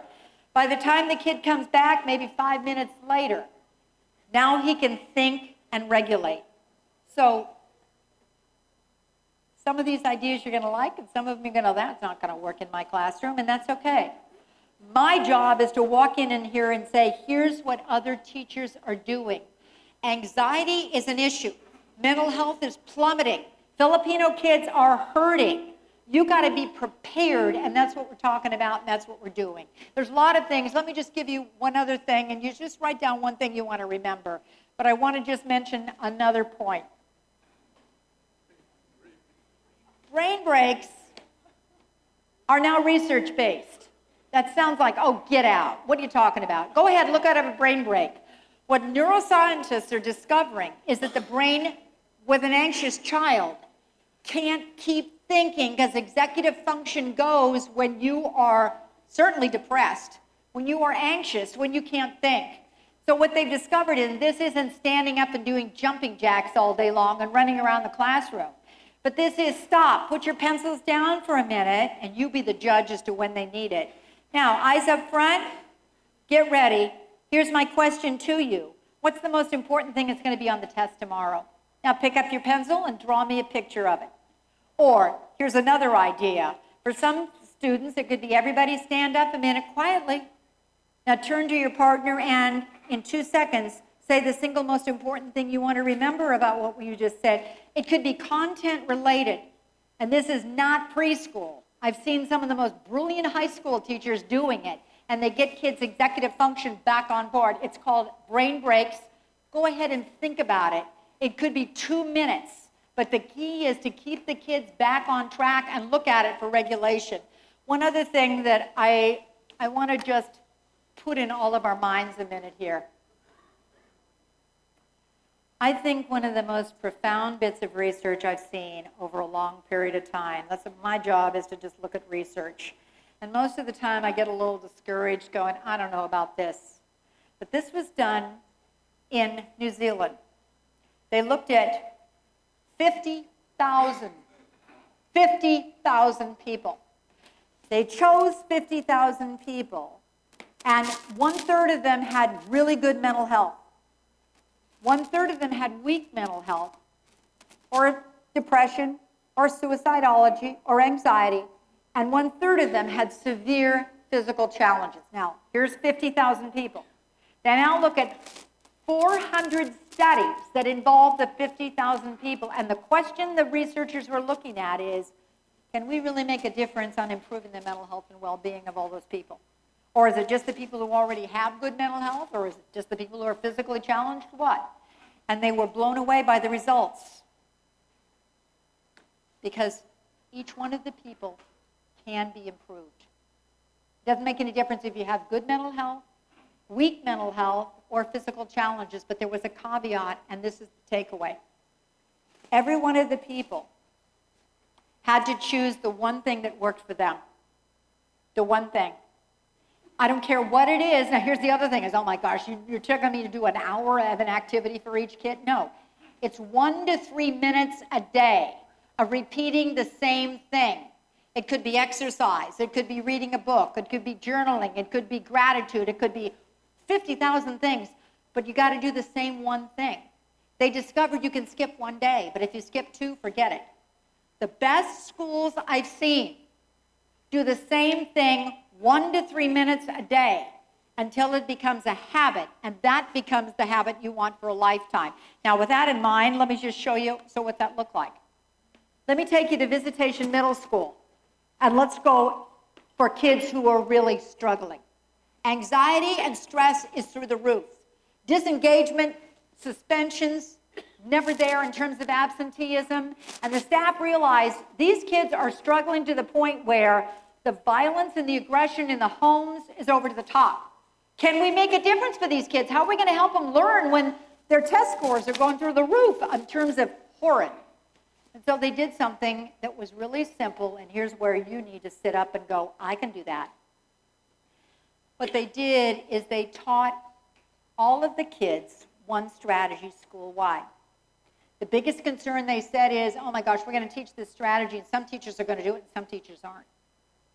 But what if we cut out 5 minutes, and the first 5 minutes of every school day, How are we going to get the 5 minutes? We'll take 30 seconds off of each class, or we'll take 30 seconds off of the lunch, and we'll get up to 5 minutes. Now, the second thing we're going to do is we're going to teach them all meditation, which is highly, highly, highly correlated to reduce anxiety.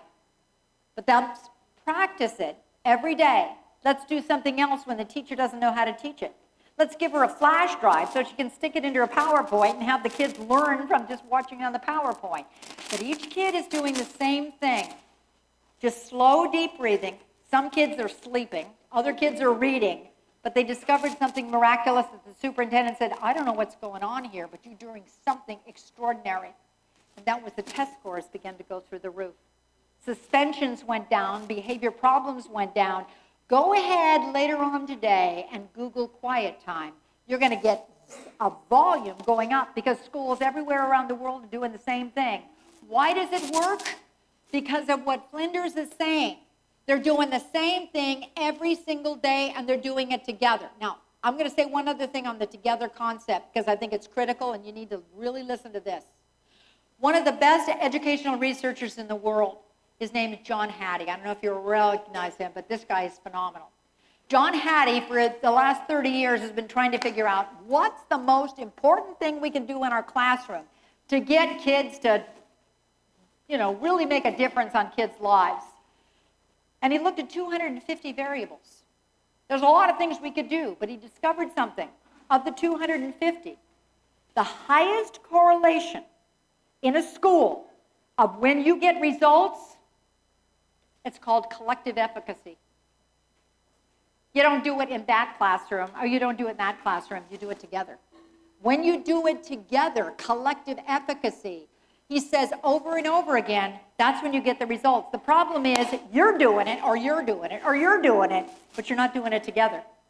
It makes no difference what you choose to do together. But once you choose together, that's how you're going to really will make the difference in life. And here's the point that you need to keep in mind. We need to teach kids coping skills. There's dozens of coping skills. And I know you've got programs of dozens of coping skills, but John Hattie would say there's a mistake you're making. You're trying to teach too many. And you're not having them practice 1 to 3 minutes a day of the same coping skills so the kids can do it without you. Coping skills are kind of like a protective buffer. I call them like a piggy bank. It's a savings account that you teach them like how to be assertive, or how to problem solve, or how to stand up and say what's really on your mind, or how to take a slow, deep breath, or how to know what your stress signs are. What they've discovered is that if you teach it and teach it and teach it and teach it, pretty soon what happens is child can do it without you, and that's when the child is going to need it for resilience. Resilience is a moment that the challenge hits the child. You don't know when the challenge is going to hit. But when the challenge hits is not the moment you teach a coping skill to a kid. You teach it in the point below. So when it comes, the child can now comfortably do it. And that's what Visitation Middle School is doing. Teachers, over the next couple of weeks, you're going to be given a lot of information about a lot of skills. Anxiety and stress is mounting in your youth. And it's going to rob them not only of their academic performance, but also of their potential for life. You are building a future for your kids now. Many of them don't have the facilities or a parent who can help them cope. But you can help them in a classroom or school like what Visitation Middle School is doing. By the way, when you teach a skill, best way to teach a skill is like a soccer coach. They never say, here's the football, go throw it. Here's the soccer ball, go throw it. Here's the baseball, go hit it. Instead, a really good coach teaches the same way you need to teach a social skill. Remember this the rest of your life. The first thing you do is you figure out, you target. What is the skill the kid needs? What's the skill the majority of our students at this school need? Maybe do it together, says John Hattie, for collective efficacy. Target the skill. The second thing is, they always say, explain why. Tell the kid the value of taking a slow, deep breath. It's going to calm you down. It's going to calm your breathing. It's going to calm you so you can think straight. third thing they have discovered hands down, the best way to teach any skill is not give them the worksheet. It's model it. Show the skill in action. Watch me, I'm going to show you how to do the slow, deep breathing. Or watch me, I'm going to show you how to make my body look assertive. Show the child. Then you do structured practice, and that's what Visitation Middle School does. Every day, a minute or two a day. They keep doing the same thing until they can finally do it without you. Now, so how do I know which skill to do? How do I teach it? Well, sometimes you just look at your behavior data from last year. It's evidence-based. It's real simple. Here, this is Crestview, Minneapolis. This is Crestview. This is a school that, yeah, had some aggressive kids and some behavior management kids, but the teachers didn't realize why we should be learning anger management or aggressiveness to calm it down until the principal happened to walk in the nurse's office and see the number of kids on behavior medication to control their anger. That's what it is.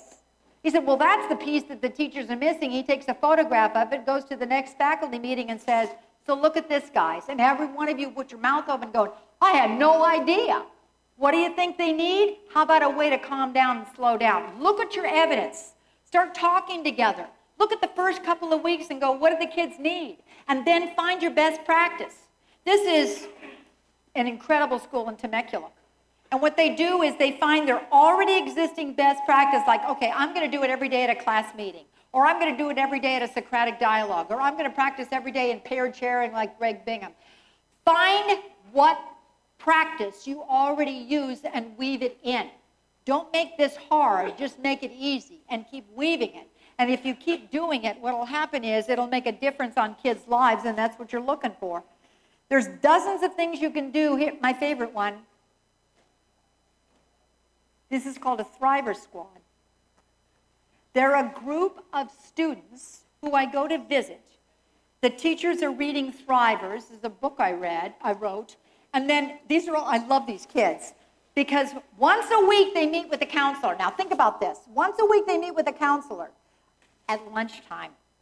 And the counselor for just 15 minutes teaches the kids the social skill. Or teaches them, here's what the skill is. They then record it.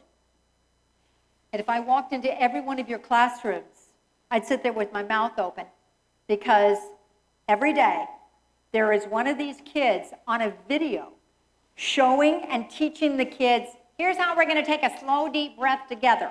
And I've never seen more engaged kids because they're looking at their peer teaching the strategy, not you. There's lots of ways to do this. But the goal is find what works for you and keep weaving it through. Look, here's the other thing you need to remember about this. We are talking about a very serious topic here. You actually are going to be, whether you know it or not, a lifesaver. Emmy Werner, the best researcher in the world on resilient kids, Norm Gormese, and Matson. What I'm saying is these researchers who have all done the same thing. They've been tracking kids you're worried about. And they've been tracking them for 30, 40 years. Norm Gormese tracked kids whose parents, mothers were schizophrenic. Ann Matson tracked kids who were growing up in poverty. Michael Rudder tracked kids who were all abused. They kept tracking the kids and discovered, lo and behold, make no difference. If they had a caring champion like you, who refused to give up on that child, you could make a difference. Now, the best programs and the best approaches I've seen in a school are the John Hattie technique. Choose whatever you want as a coping strategy. Make sure it's first evidence-based. There's a lot of fluff going out there in schools these days. There's a lot of programs that are not research-based. It's just, buy this program, it's great. Who's it used with? Look at the evidence behind it. Look at the person who's written it. Do they really have a solid piece of it? Otherwise, it's not worth it. Is it achievable? Is the strategy you're teaching those kids developmentally appropriate for a first grader? Or developmentally appropriate for the high school kid? Can they do it? Is it simple? That's the other thing. S is, for heaven's sakes, make this practical and make it simple. And then John Hattie would say, do it with we, not I. You will always get more results. And some of you are going, I can't get my whole school to do this. Okay, then get all of the first grade teachers to do it. Start with all the third grade teachers. Start with this hallway and do it. Doesn't make any difference, but the more you do it together, the more you'll make a difference on kids' lives. I'm going to say one other thing, because I think this is the critical piece that we overlook. Some of you are looking at me like, I don't buy into this. How am I going to do this? I love the fact that I get to travel. And probably one of the most fascinating places I've ever been to is Zimbabwe in Africa. Now, let me tell you about Zimbabwe. They have 16 million citizens in Zimbabwe. And they had a very, very high depression rate, very, very high anxiety rate, and they only had 4 psychiatrists. 4 psychiatrists in the whole country. One psychiatrist realized we better turn this around and do something. When one of his patients could not afford the bus money to get to his clinic and killed herself. So he said, we got to do something. What are we going to do? All right, now sit up. And if anybody who's going, I can't make a difference. Okay. What Dr. Dixon did was say to himself, okay, if we don't have enough psychiatrists and we don't have enough counselors, then who can we get who's caring and empathetic, who could make a difference on kids' lives? Now think about it. In our whole community, who can we turn to? And all of a sudden he wakes up and goes, I got it. I got it. You're going to love this one. Grandmothers. Grandmothers. He said, all we need to do is mobilize them. Have them come in, and I'm going to give them, most of them had not graduated from college. Some of them hadn't graduated from high school. But they cared, and they had empathy. He sat them down, and he simply said, here's what we're going to do. He taught him the Chris Voss thing of just be calm, lower your voice. The second thing he did is taught him how to listen. Just listen, and remember 70-30? Listen to what the person is saying, and then he taught him very simple cognitive behavior therapy. We're talking so simple. Have you thought of another way, or how about this way? And then what they did is Zimbabwe. They bought benches. So all they could afford was benches. They put them all over Zimbabwe, and a grandmother would sit on the bench and wait. And then someone would sit down who was really depressed. And guess what happened in a year? Depression rates went way down. Stress rates went way down. What we're now seeing is benches going all across the world because they realize all we need is caring people like you. What I'm saying to you is we're overlooking the simple stuff. We're going, oh my God, now I have to get another PhD in order to do this. No, you don't. You don't need another program. You need a few simple things that can make a difference, and that's where we're going for. There's other ideas. Take a moment and sit up for a minute. Verbalize what I just said to the person next to you, and then we're going to wrap up with just a few more things that your kids need to be able to handle life. Come on, just talk a minute. What's one thing that fascinated you? Zimbabwe, grandmothers, benches. Reduce the entire problem.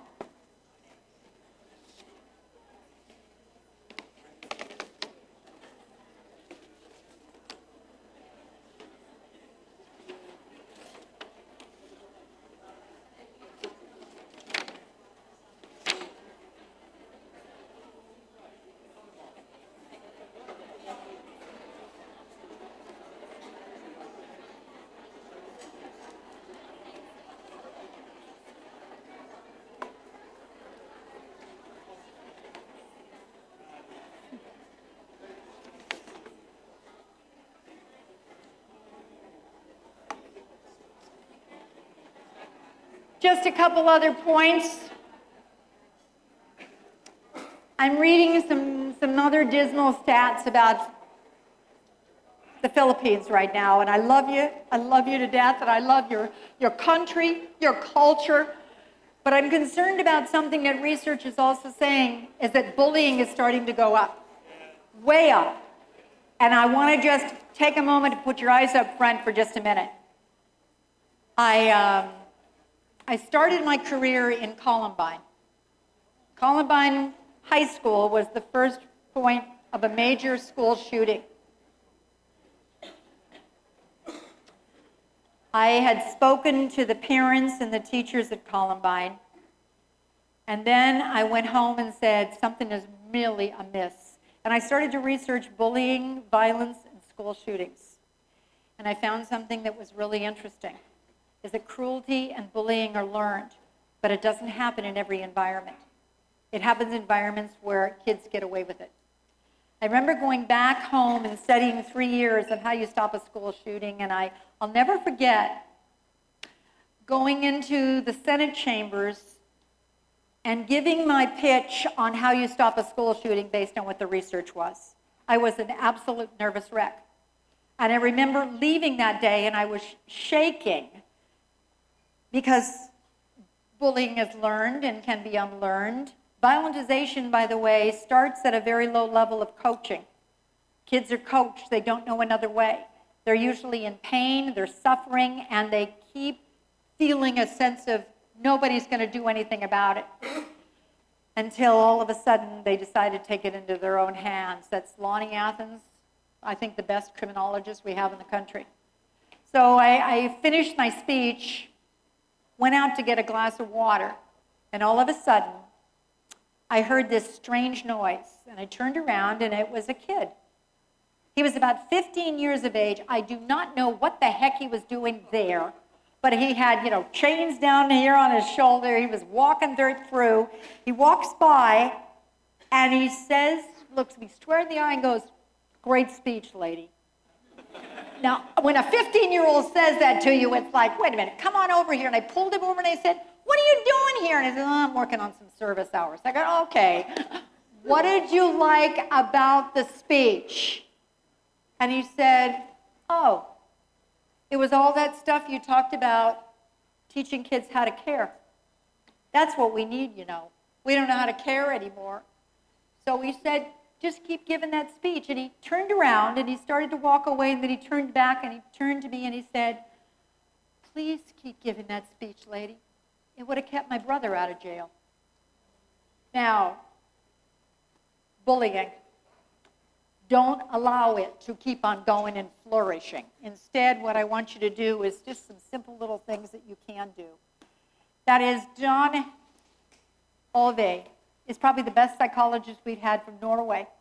He looked at, in his own country, a rash of middle school. By the way, that's where middle bullying peaks than any other time in your life, wherever you are in the world. And he said, how can we turn this around? And he studied it himself, and he found something that was really interesting. The first thing is, if the environment is warm and positive, and there's actively involved adults, the bullying goes down. The second thing is there's firm limits to unacceptable behavior. Not just in that third grade, or in that second grade, or in that, junior high, or whatever. But everybody's on board together. There's consistent, non-hostile, fair discipline, and there's strong, firm adults and fair limits and models. He says it turns it around. I want to just mention one other thing. It isn't just your rules and your posters. I can talk about this later, and I can give you a poster of it, but there's really 6 R's that you need to do.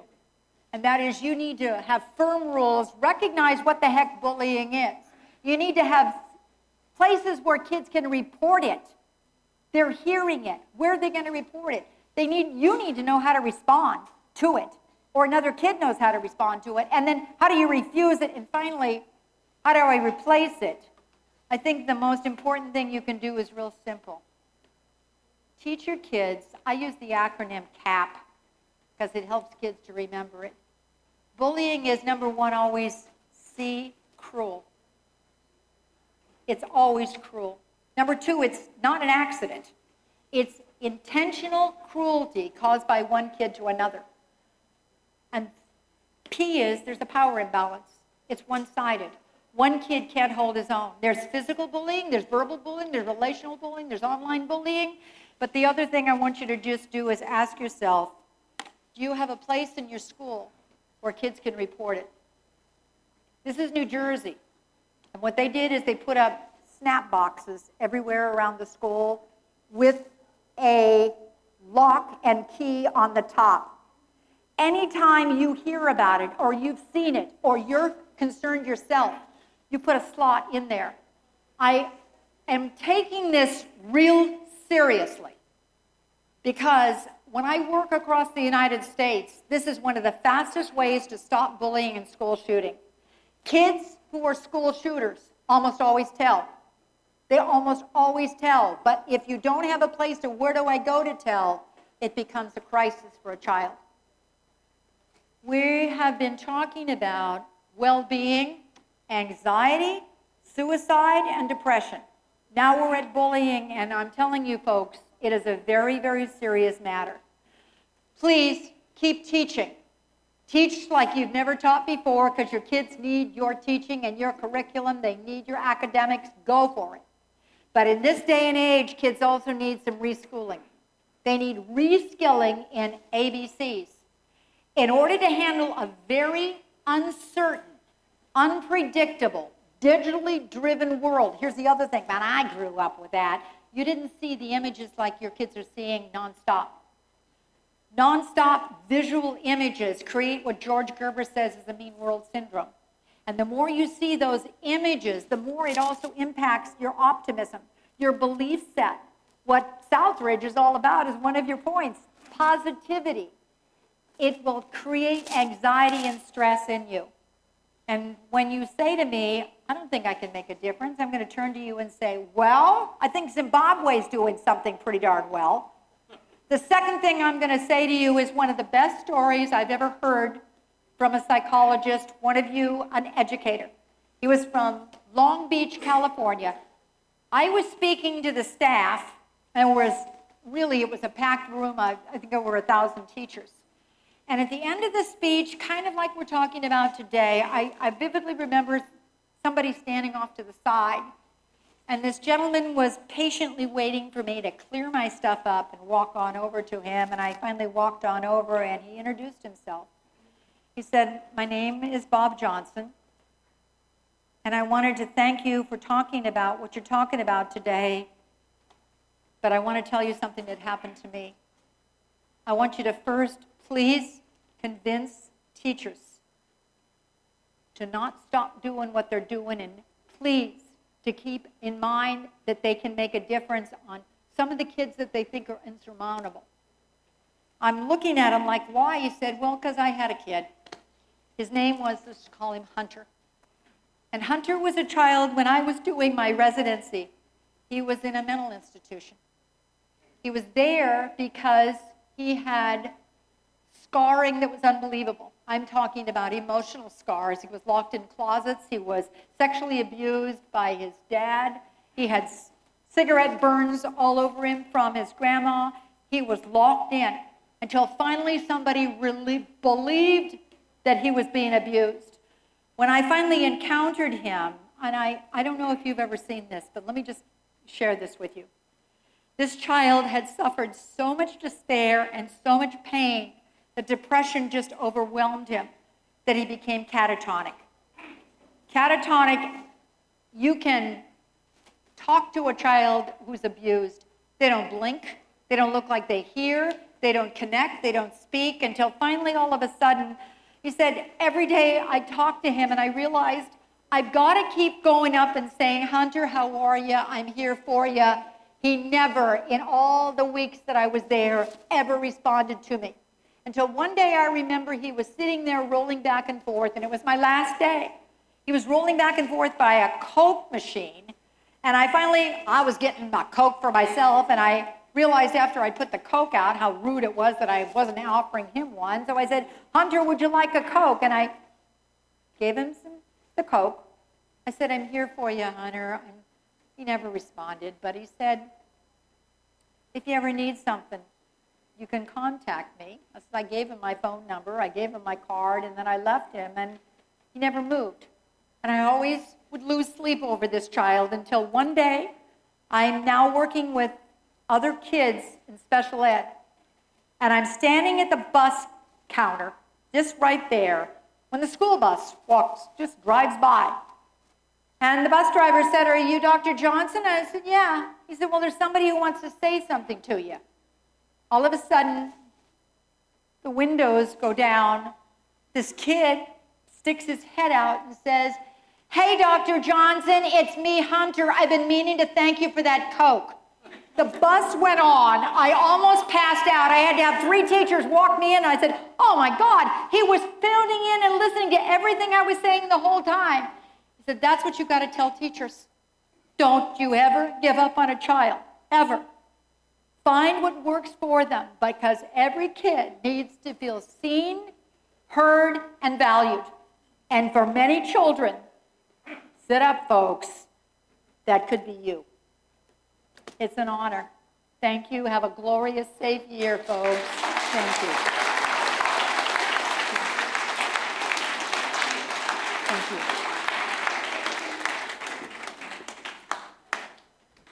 Thank you very much, Dr. Michelle Borba, for the truly insightful and inspiring keynote. Your wealth of knowledge, practical strategies, and heartfelt advocacy for the well-being of children and young people have undoubtedly given us so much to reflect on and bring back to our homes, schools, and communities. Ladies and gentlemen, may we once again express our sincerest appreciation to Dr. Michelle Borba with a warm round of applause. As we prepare for the open forum with Dr. Michelle Borba, we kindly request those who have written their questions on the colored question sheets to please hold them up. Our organizing team will now go around the venue to collect all completed question sheets and endorse them to our moderator for the question and answer session. If you are still finishing your question, that's perfectly all right. Kindly complete it as soon as possible, and one of our organizers will be happy to collect it from you. We sincerely appreciate your active participation. While we may not be able to accommodate every question due to time limitations, please know that we will do our best to address as many questions as possible during the session. Thank you very much, and our organizers will now begin the collection. Before we proceed to the next part of our program, we'd like to remind everyone that digital copies of today's presentation handouts remain available. If you have not yet accessed them, you may do so by scanning the QR code, which will be displayed on the screen. We encourage you to download the materials for your future reference and continued learning. And now, to complement the valuable insights we've received this afternoon, we invite everyone to direct their attention once again to the screen as we present a special video message from another internationally renowned educator and one of the pioneers in the field of character education.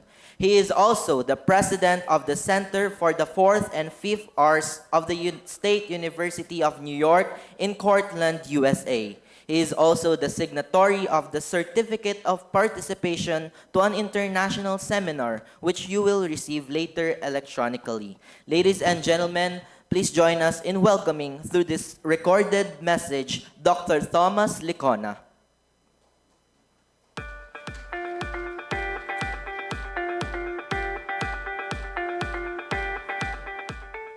Greetings, and welcome to the International Conference on Mental Health being held in Manila, organized by my good friend and colleague, Man Rentoy.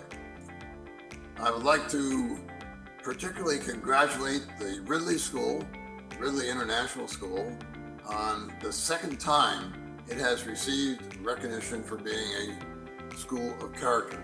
That's a distinguished award based, as you know, on the 11 principles of effective character education. It's a demanding set of principles, requires a comprehensive, deep effort, a sustainable project of work by committed faculty and staff and parents and so on, community members, in order to achieve that standard of excellence. So congratulations, Ridley, on winning this recognition for a second time. I would also like to thank and congratulate my colleague and friend Michelle Borba on the publication of her new book, Anxious, Empowering the Most Stressed Out Generation Ever,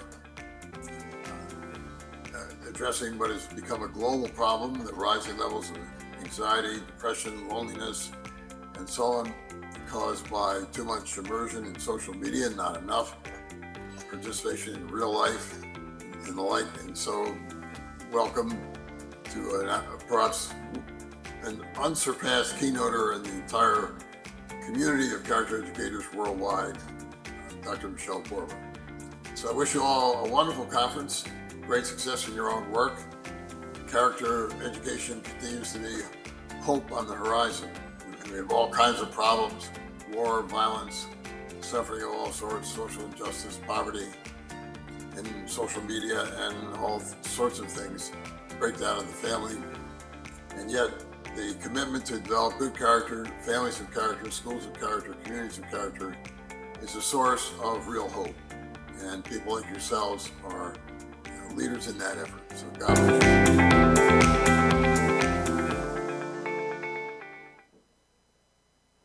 Thank you, Dr. Licona. And once again, we'll give everyone another moment as our organizers complete the collection of the question sheets. Thank you for your patience and cooperation. Once all the questions have been gathered, we'll begin our open forum with Dr. Michelle Borba. We look forward to another enriching and engaging discussion with her.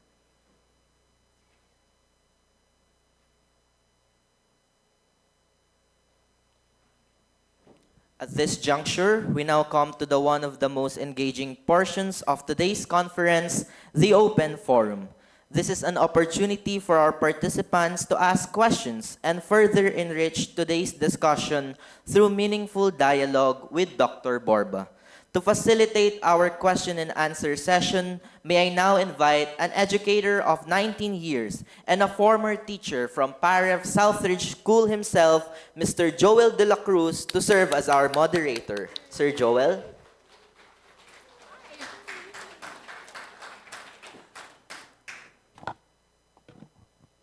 Good afternoon, Dr. Borba, and good afternoon to our participants, our attendees. Dr. Borba, just a little bit of background. So Southridge used to be my home, just like Man's, but Man calls it more of a home than I can because he studied here and he taught here.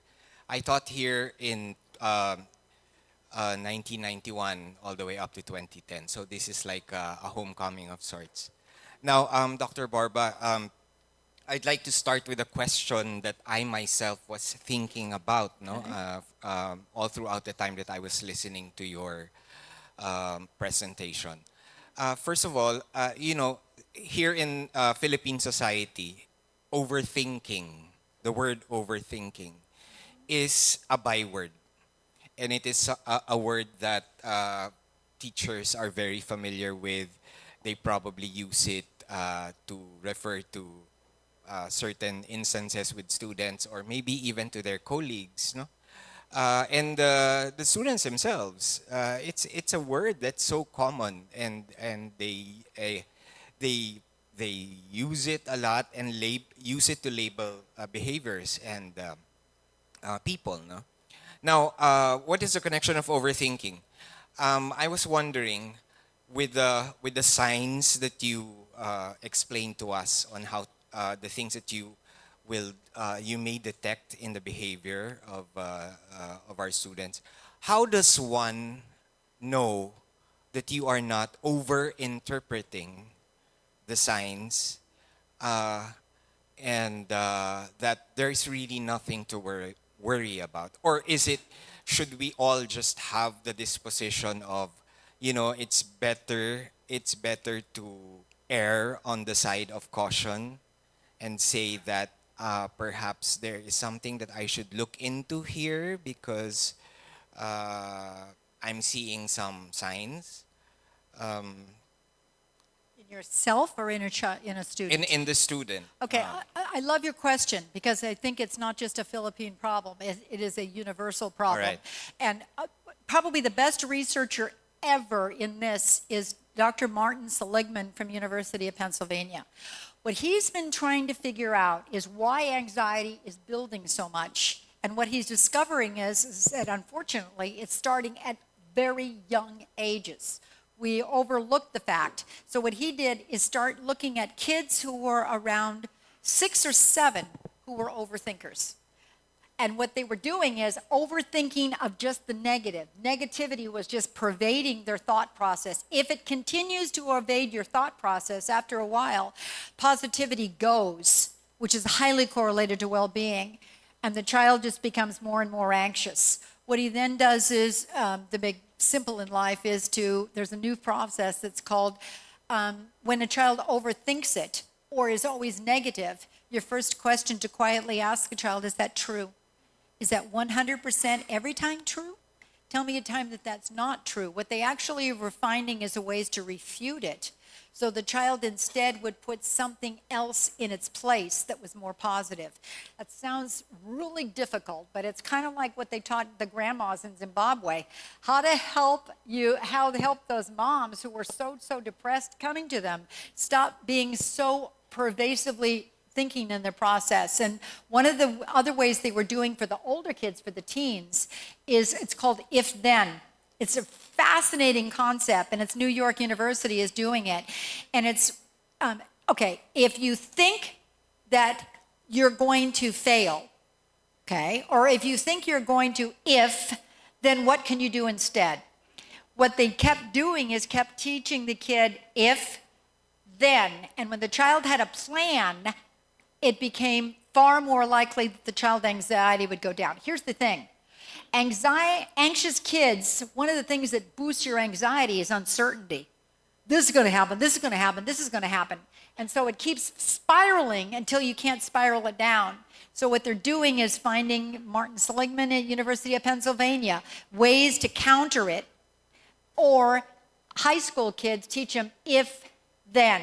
And you don't do that in front of every kid, but it's a quiet, one-on-one conversation for like 2 minutes. It looks like every time you go to the tryout, you get really concerned. So if that starts to happen, what else can you do instead? And what happened? The anxiety went down because now the kids had this is what I'll do.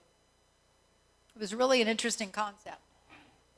Okay, but for a teacher though, Yes? how does one assure oneself that, wait, the things that I'm seeing in the behavior of my student or students for that matter, nothing to worry about, or I see the physical, I see the emotional, I see the ones that you presented a while ago that check. The A through F.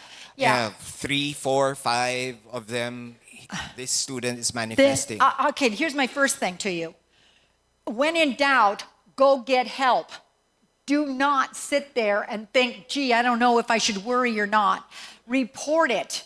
Seriously, I have had more teachers say the worst thing ever, if only, because then the child took their life. Don't do that. Get some help. The second thing is start tracking it. Because very often we got 50,000 things that's going on in our lives here, and we're in charge of the whole classroom. But maybe what you could do, I've seen some teachers just put a Post-it on their grade book, and nobody knows, it doesn't have a child's name on it, but they start noticing how often it's happening, or is that behavior increasing. I use the 2 index, and that sounds so darn simple, but I'm telling you, anytime you are too worried about a child, anytime you see that the behavior of the child is becoming too intense, or it's lasting every day for at least two weeks, those are warning signs that now you get some help. It sounds so simplistic, but every time everybody says that, oh my gosh, I overlooked it. Keep looking at it. It's the 2 index. All right, I think that's advice that should be well taken by advisors, class advisors, and formation tutors or mentors. All right, I have 2 other questions, but I would like to give room for our participants who turned in their questions, if I may. Okay, this one. Given the effects of mobile phones, social media on the mental health of young students, do you have suggestions on what policies schools can implement in relation to this? Okay, I don't know if I'm going to be very popular on this, but I've got to tell you. I've worked a lot in schools all over, and New York State last year did a policy across every school that you could no longer bring your cell phone to school. Now, what did you do? The second thing they do is they bought the most amazing thing that are called cell phone lockers, because some kids were still bringing them in. You walk across the school ground, you put your cell phone in the locker. You may take it home after school is over. But you ask any teacher in New York, they'd say, you can't believe the difference in the classroom. It's absolutely unbelievable. So New York is doing it. Australia is now doing it. I noticed today in your newspaper that it was countered by one of your I won't get into that one, but in any case, you countered it. But South Korea is now doing it. So I think what's happening, the best way I've seen this done though, the best way was Macron's school in Los Angeles. What they did is they did a whole year. You could do this, every one of you with upper grade kids, it's phenomenal. They got a team of kids, parents, and staff all year long, worked together on the impact of social media on kids. What they then had was a group of staff, students, and teachers buying into, or parents buying into, this isn't good for the kids because they weren't looking at the research. The kids then, Taipei did the same thing, then stood up and got the rest of the students involved in it, and then we rolled it out they invited me to come in and tell all the parents, now we're gonna put the cell phones away. But the fascinating thing was, the kids were leading the movement, and as a result, it was research-based. You can't change behavior without why should we? But once you start looking at the why, you'll begin to go, this isn't helping the kids, it's hurting the kids. So there are a lot of, you go ahead and do some research on it, teachers, but there's a lot of teachers who are saying this is really unhealthy for kids because it's taken away from connection with them. And some of the stuff that they're seeing, particularly we're looking at girls on eating disorders, we're looking at cutting disorders. They're going way up because they're now doing such a comparison of I'm never good enough when you're looking at each other. All right. Now, a follow-up to what I asked earlier, and in connection to what you just said. For instance, I'm a mentor. In the PAREF system, we have the mentoring system, wherein we chat regularly with our students to find out how they are, what their problems are, to help encourage communication, and not just that, to help form the student in many things, in values and all that. No? Now, as a class advisor and as a mentor, you collaborate a lot with the home by way of calling the parents over, coming over, asking them to come over to chat about the child. Now, how does one advisor, ordinary teacher, mentor, bring up to a parent a concern that he or she detected with regards mental health? That is a great question. The first thing is, and I'm going to go through some of the best advice, you can't do that without a relationship first with the parent. So start with the first couple of weeks connecting with those parents. Some teachers do a thing where, I'm so looking forward to working with your kids this year, your child this year. Is there anything you'd like me to know about what's going on at home? The first thing is start connecting with the parent. The second thing I would do is if you have a child that you know in the first week, or the first day, this is going to be a tough year with this kid. Do something of start making phone calls that the parent is not prepared for, and the phone calls start with the positive. Seriously, that sounds like we're so used to, we're only worried about your kid's mental health. But if you start with, I'm your child's advisor, and I really want to work with you this year. Here's the things that I'm seeing that are the positives. What are you seeing? Then once you get what we find, PTA studies did this in the United States, and they found something about middle school kids. By middle school, the parents weren't showing up to the conferences because all they'd heard was the negative, and they didn't even want to hear one more negative thing. But if they knew that the teacher really wanted to help the parent and the kid, and they knew that, maybe I can make a difference, they flipped it so that they started helping the parent go, here's one thing that I'm doing at school that seems to help. Have you tried this at home? Then by the end of the couple of weeks, you could have, I'm really concerned about John because look, here's the behaviors that I'm seeing. Are you noticing the same thing? It's not with a wild call. Oh my God, I'm really worried about this kid's mental health and well-being, but you're building a relationship of trust. Then you can open up and the parent is going to be more likely to, he cares about me. The other thing is there's nothing wrong with a home visit. I'm not saying with every kid are you going to wipe yourself out and get a new job by the end of the week. But I will tell you night and day that are some of the kids that I was most concerned about. I would make sure that I figured out what the heck is going on. I'd go to their home, and within 2 seconds, I'd go, okay, now I get it. You can see something that you weren't seeing it anyplace else. It's finding a way to get the relationship going with the parent. So don't just drop the bomb. Don't just drop the bomb right away. Yeah. You have to at least. But start. You can figure out within seconds who are the kids this year that you're going to have to put the red flags on. Second thing is, those are the kids that need help of connecting with the parent. The third thing is realize that many parents are so defeated they don't know another way. They've heard nothing but the negatives, or they're concerned, but they don't know, what should I do? They need you, and they need some kind of a relationship, and then you can be the one. I'm seeing a change in your child. Maybe we can work together, or have you thought about going to your pediatrician, or have you thought about, give some ideas. All right. Thank you. You're welcome. Now, we have another question here. Would a simple classroom design better support the mental health and focus of young learners, or is a balance of colors and decorations more beneficial? Oh, this is a great question. Now, I taught special ed. My kids are so attention deficit that if I put too much in the classroom, they'd be wired. So the first thing you can do is, look at, I would say, do a research blurb of real simple. What colors are more soothing in a classroom? Greens and blues seem to take kids down, so they're a little bit like this. But I will warn you about, you've got some kids that you're not aware of that are in trauma, that have had trauma. And what you may not know is that there is a sound that will trigger that trauma. There is neon lights that are flickering, seem to be really a difficult thing. Many schools are changing the light fixtures so that kids can concentrate more and not the flickering lights. Maybe just toning down the lights every once in a while. Look to see what works, experiment.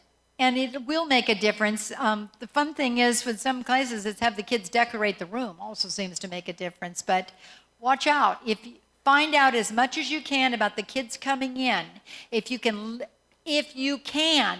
like Southridge, talk to last year's teacher. What did you know about that kid? And pass on, so I don't have to start all over again for the next 3 months. Really makes a difference. We're going to start bonding together and pass on the good stuff, or this is not what's working. All right, thank you. And one final question. We still have a few minutes. So before we end, I'm curious, Dr. Borba. Sometimes the home can exert unconscious pressure on the child to achieve academically. Yes. But is it possible that the school can sometimes do that too? Oh, of course we can. Of course we can. So we go back to Carol Dweck and the growth mindset model that you all know, and we got to bring that up to the top. Carol Dweck, remember her, way back when from Stanford, did studies with all of your kids in the classrooms, and she began to see something. I'm just going to review what you already know, but we're not doing this nearly enough, and parents don't know this research nearly enough. She found that for some reason, these kids in algebra were doing far better than these kids in algebra, 2 different teachers, and they were on the exact same pages in the book. Why is it that that teacher is getting better results than this teacher over here? And then she looked and she said it had nothing to do with the teaching.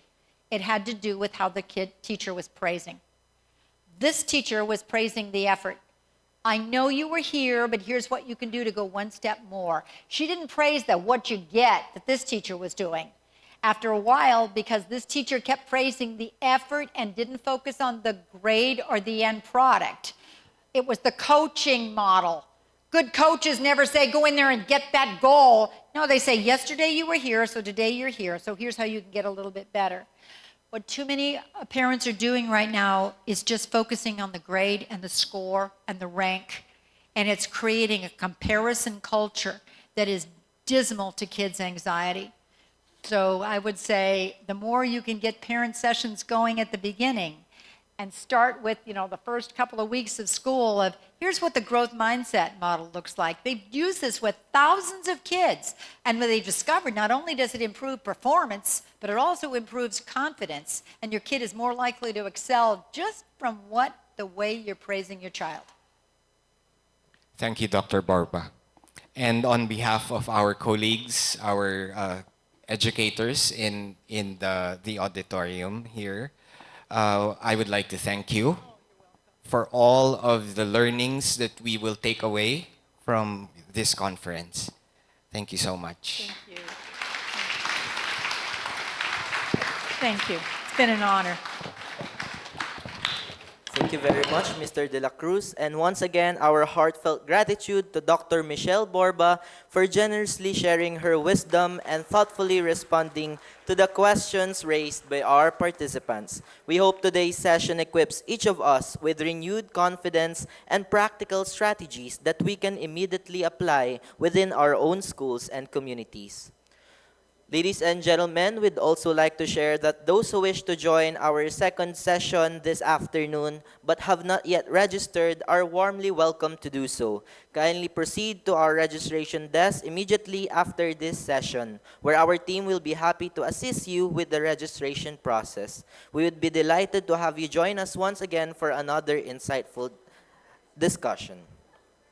As we approach the conclusion of today's session, we would like to take this opportunity to express our heartfelt gratitude to the organizations and partners whose generous support and shared commitment have made this conference possible. First, we extend our sincere appreciation to Catalyst Professional Development Services for bringing together educators, parents, and professionals in pursuit of a shared mission to promote the mental health, resilience, and well-being of children and young people. We would also like to thank PAREF Southridge School for graciously opening its doors and providing a welcoming space for meaningful learning and collaboration. Our heartfelt appreciation also goes to the Bellevue, Manila, the official residence of Dr. Michelle Borba during her stay here in the Philippines, for their warm hospitality and generous support. We would also like to acknowledge Hallow, the world's #1 Catholic prayer and meditation app. Through guided prayers, scripture reflections, meditation sessions, sleep stories, and faith-based content for individuals and families, Hallows continue to help millions of people deepen their relationship with God while nurturing their spiritual and emotional well-being. As a special gift to all our participants today, Hallow is offering a complimentary 90-day premium subscription. To redeem your free access, simply scan the QR code which will be flashed on the screen and follow the instructions provided. We encourage everyone to take advantage of this wonderful opportunity and explore the many resources available through the app. Finally, to our organizing committee, volunteers, technical team, registration staff, media coverage staffs, marshals, and every individual working tirelessly behind the scenes, your dedication, professionalism, and countless hours of preparation have made today's conference a success.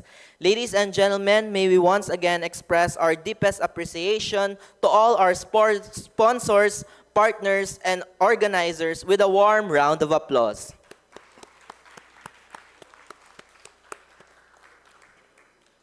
At this time, we invite Dr. Michelle Borba, together with our organizers and distinguished guests, to proceed to the stage for our official photo opportunity.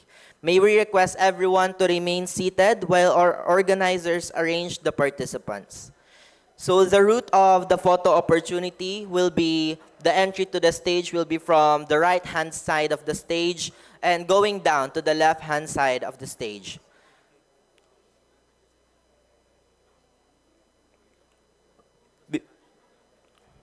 Again, before the photo opportunity, before we conclude, we are pleased to inform all participants that your certificate of participation may be accessed by scanning the QR code which will be displayed on the screen. Kindly complete the required evaluation form to generate your certificate. Should you need any assistance, our organizers are available to help.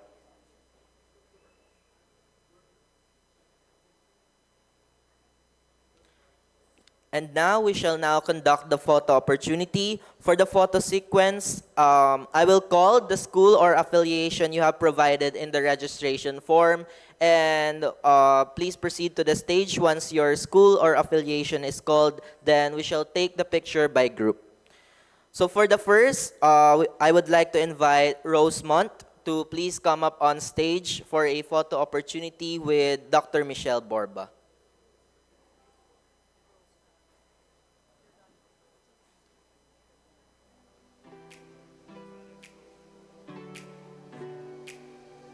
Once again, Paraf Rosemont School.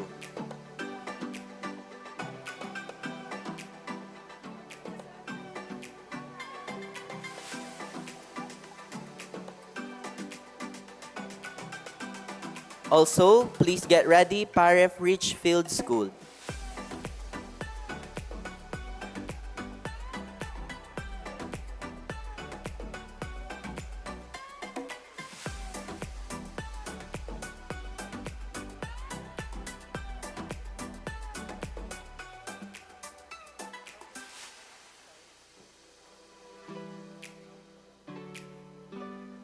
May I now call Paraf Ridgefield School for their photo opportunity.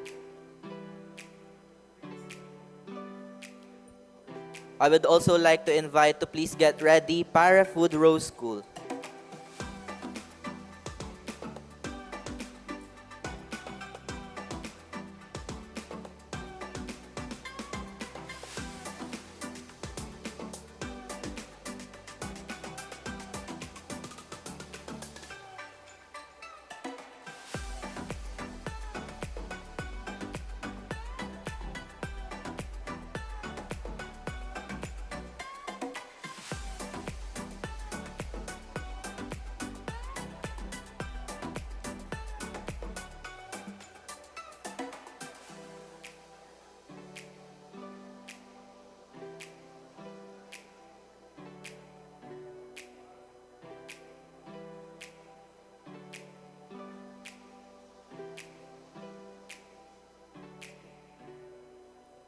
May I now invite Paraf Woodrow's School.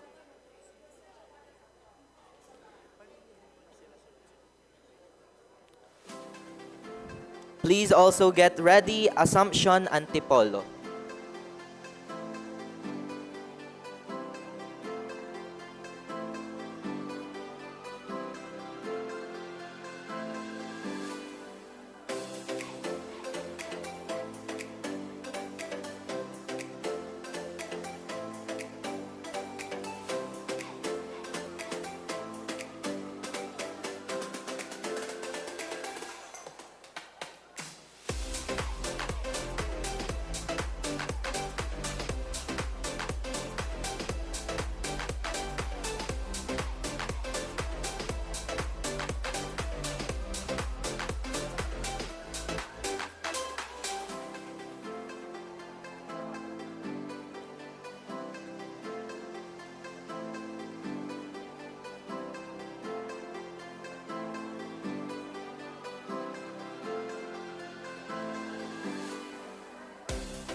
May I now invite Assumption Antipolo for their photo opportunity with Dr. Borba.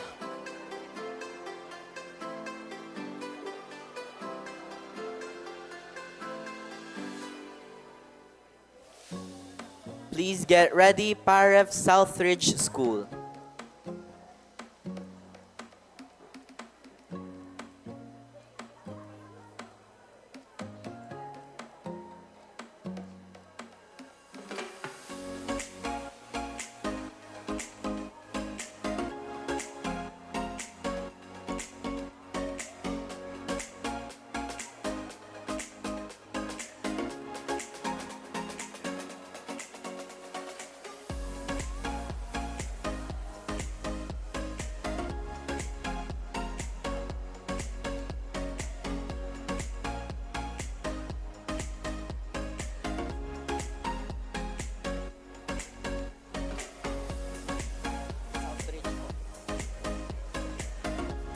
I would also like to call now Paraf Southridge School for their photo opportunity.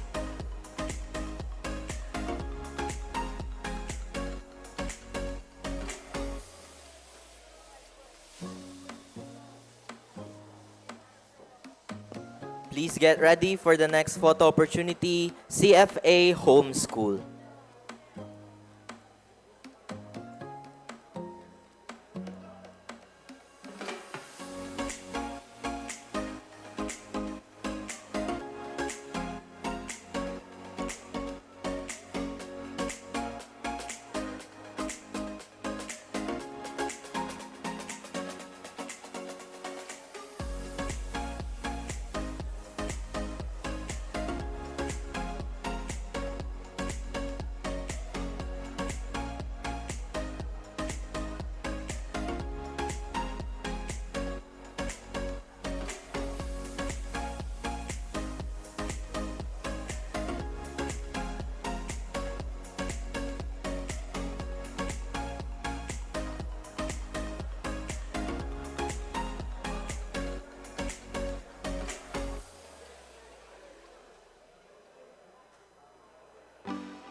May I now invite for their photo opportunity, CFA Homeschool.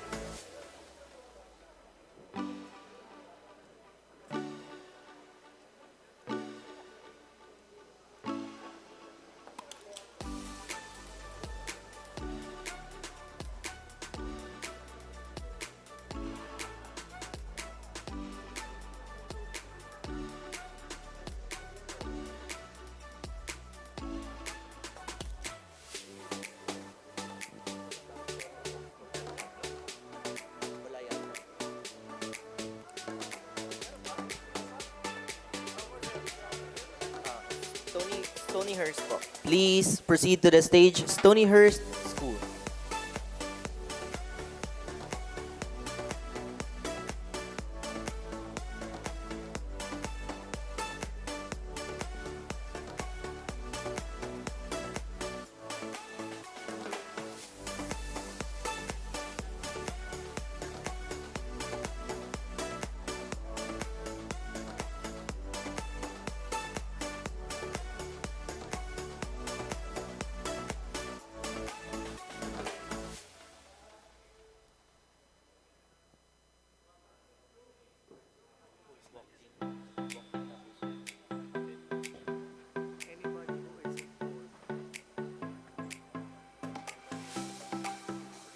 And at this point, for anybody else who are not called, please proceed to the stage for your photo opportunity.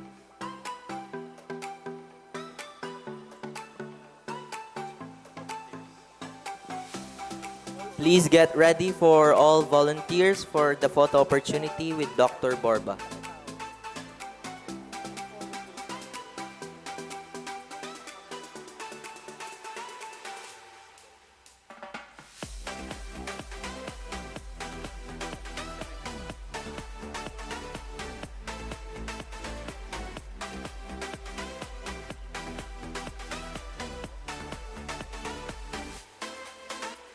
Mr. Salamat, on stage please.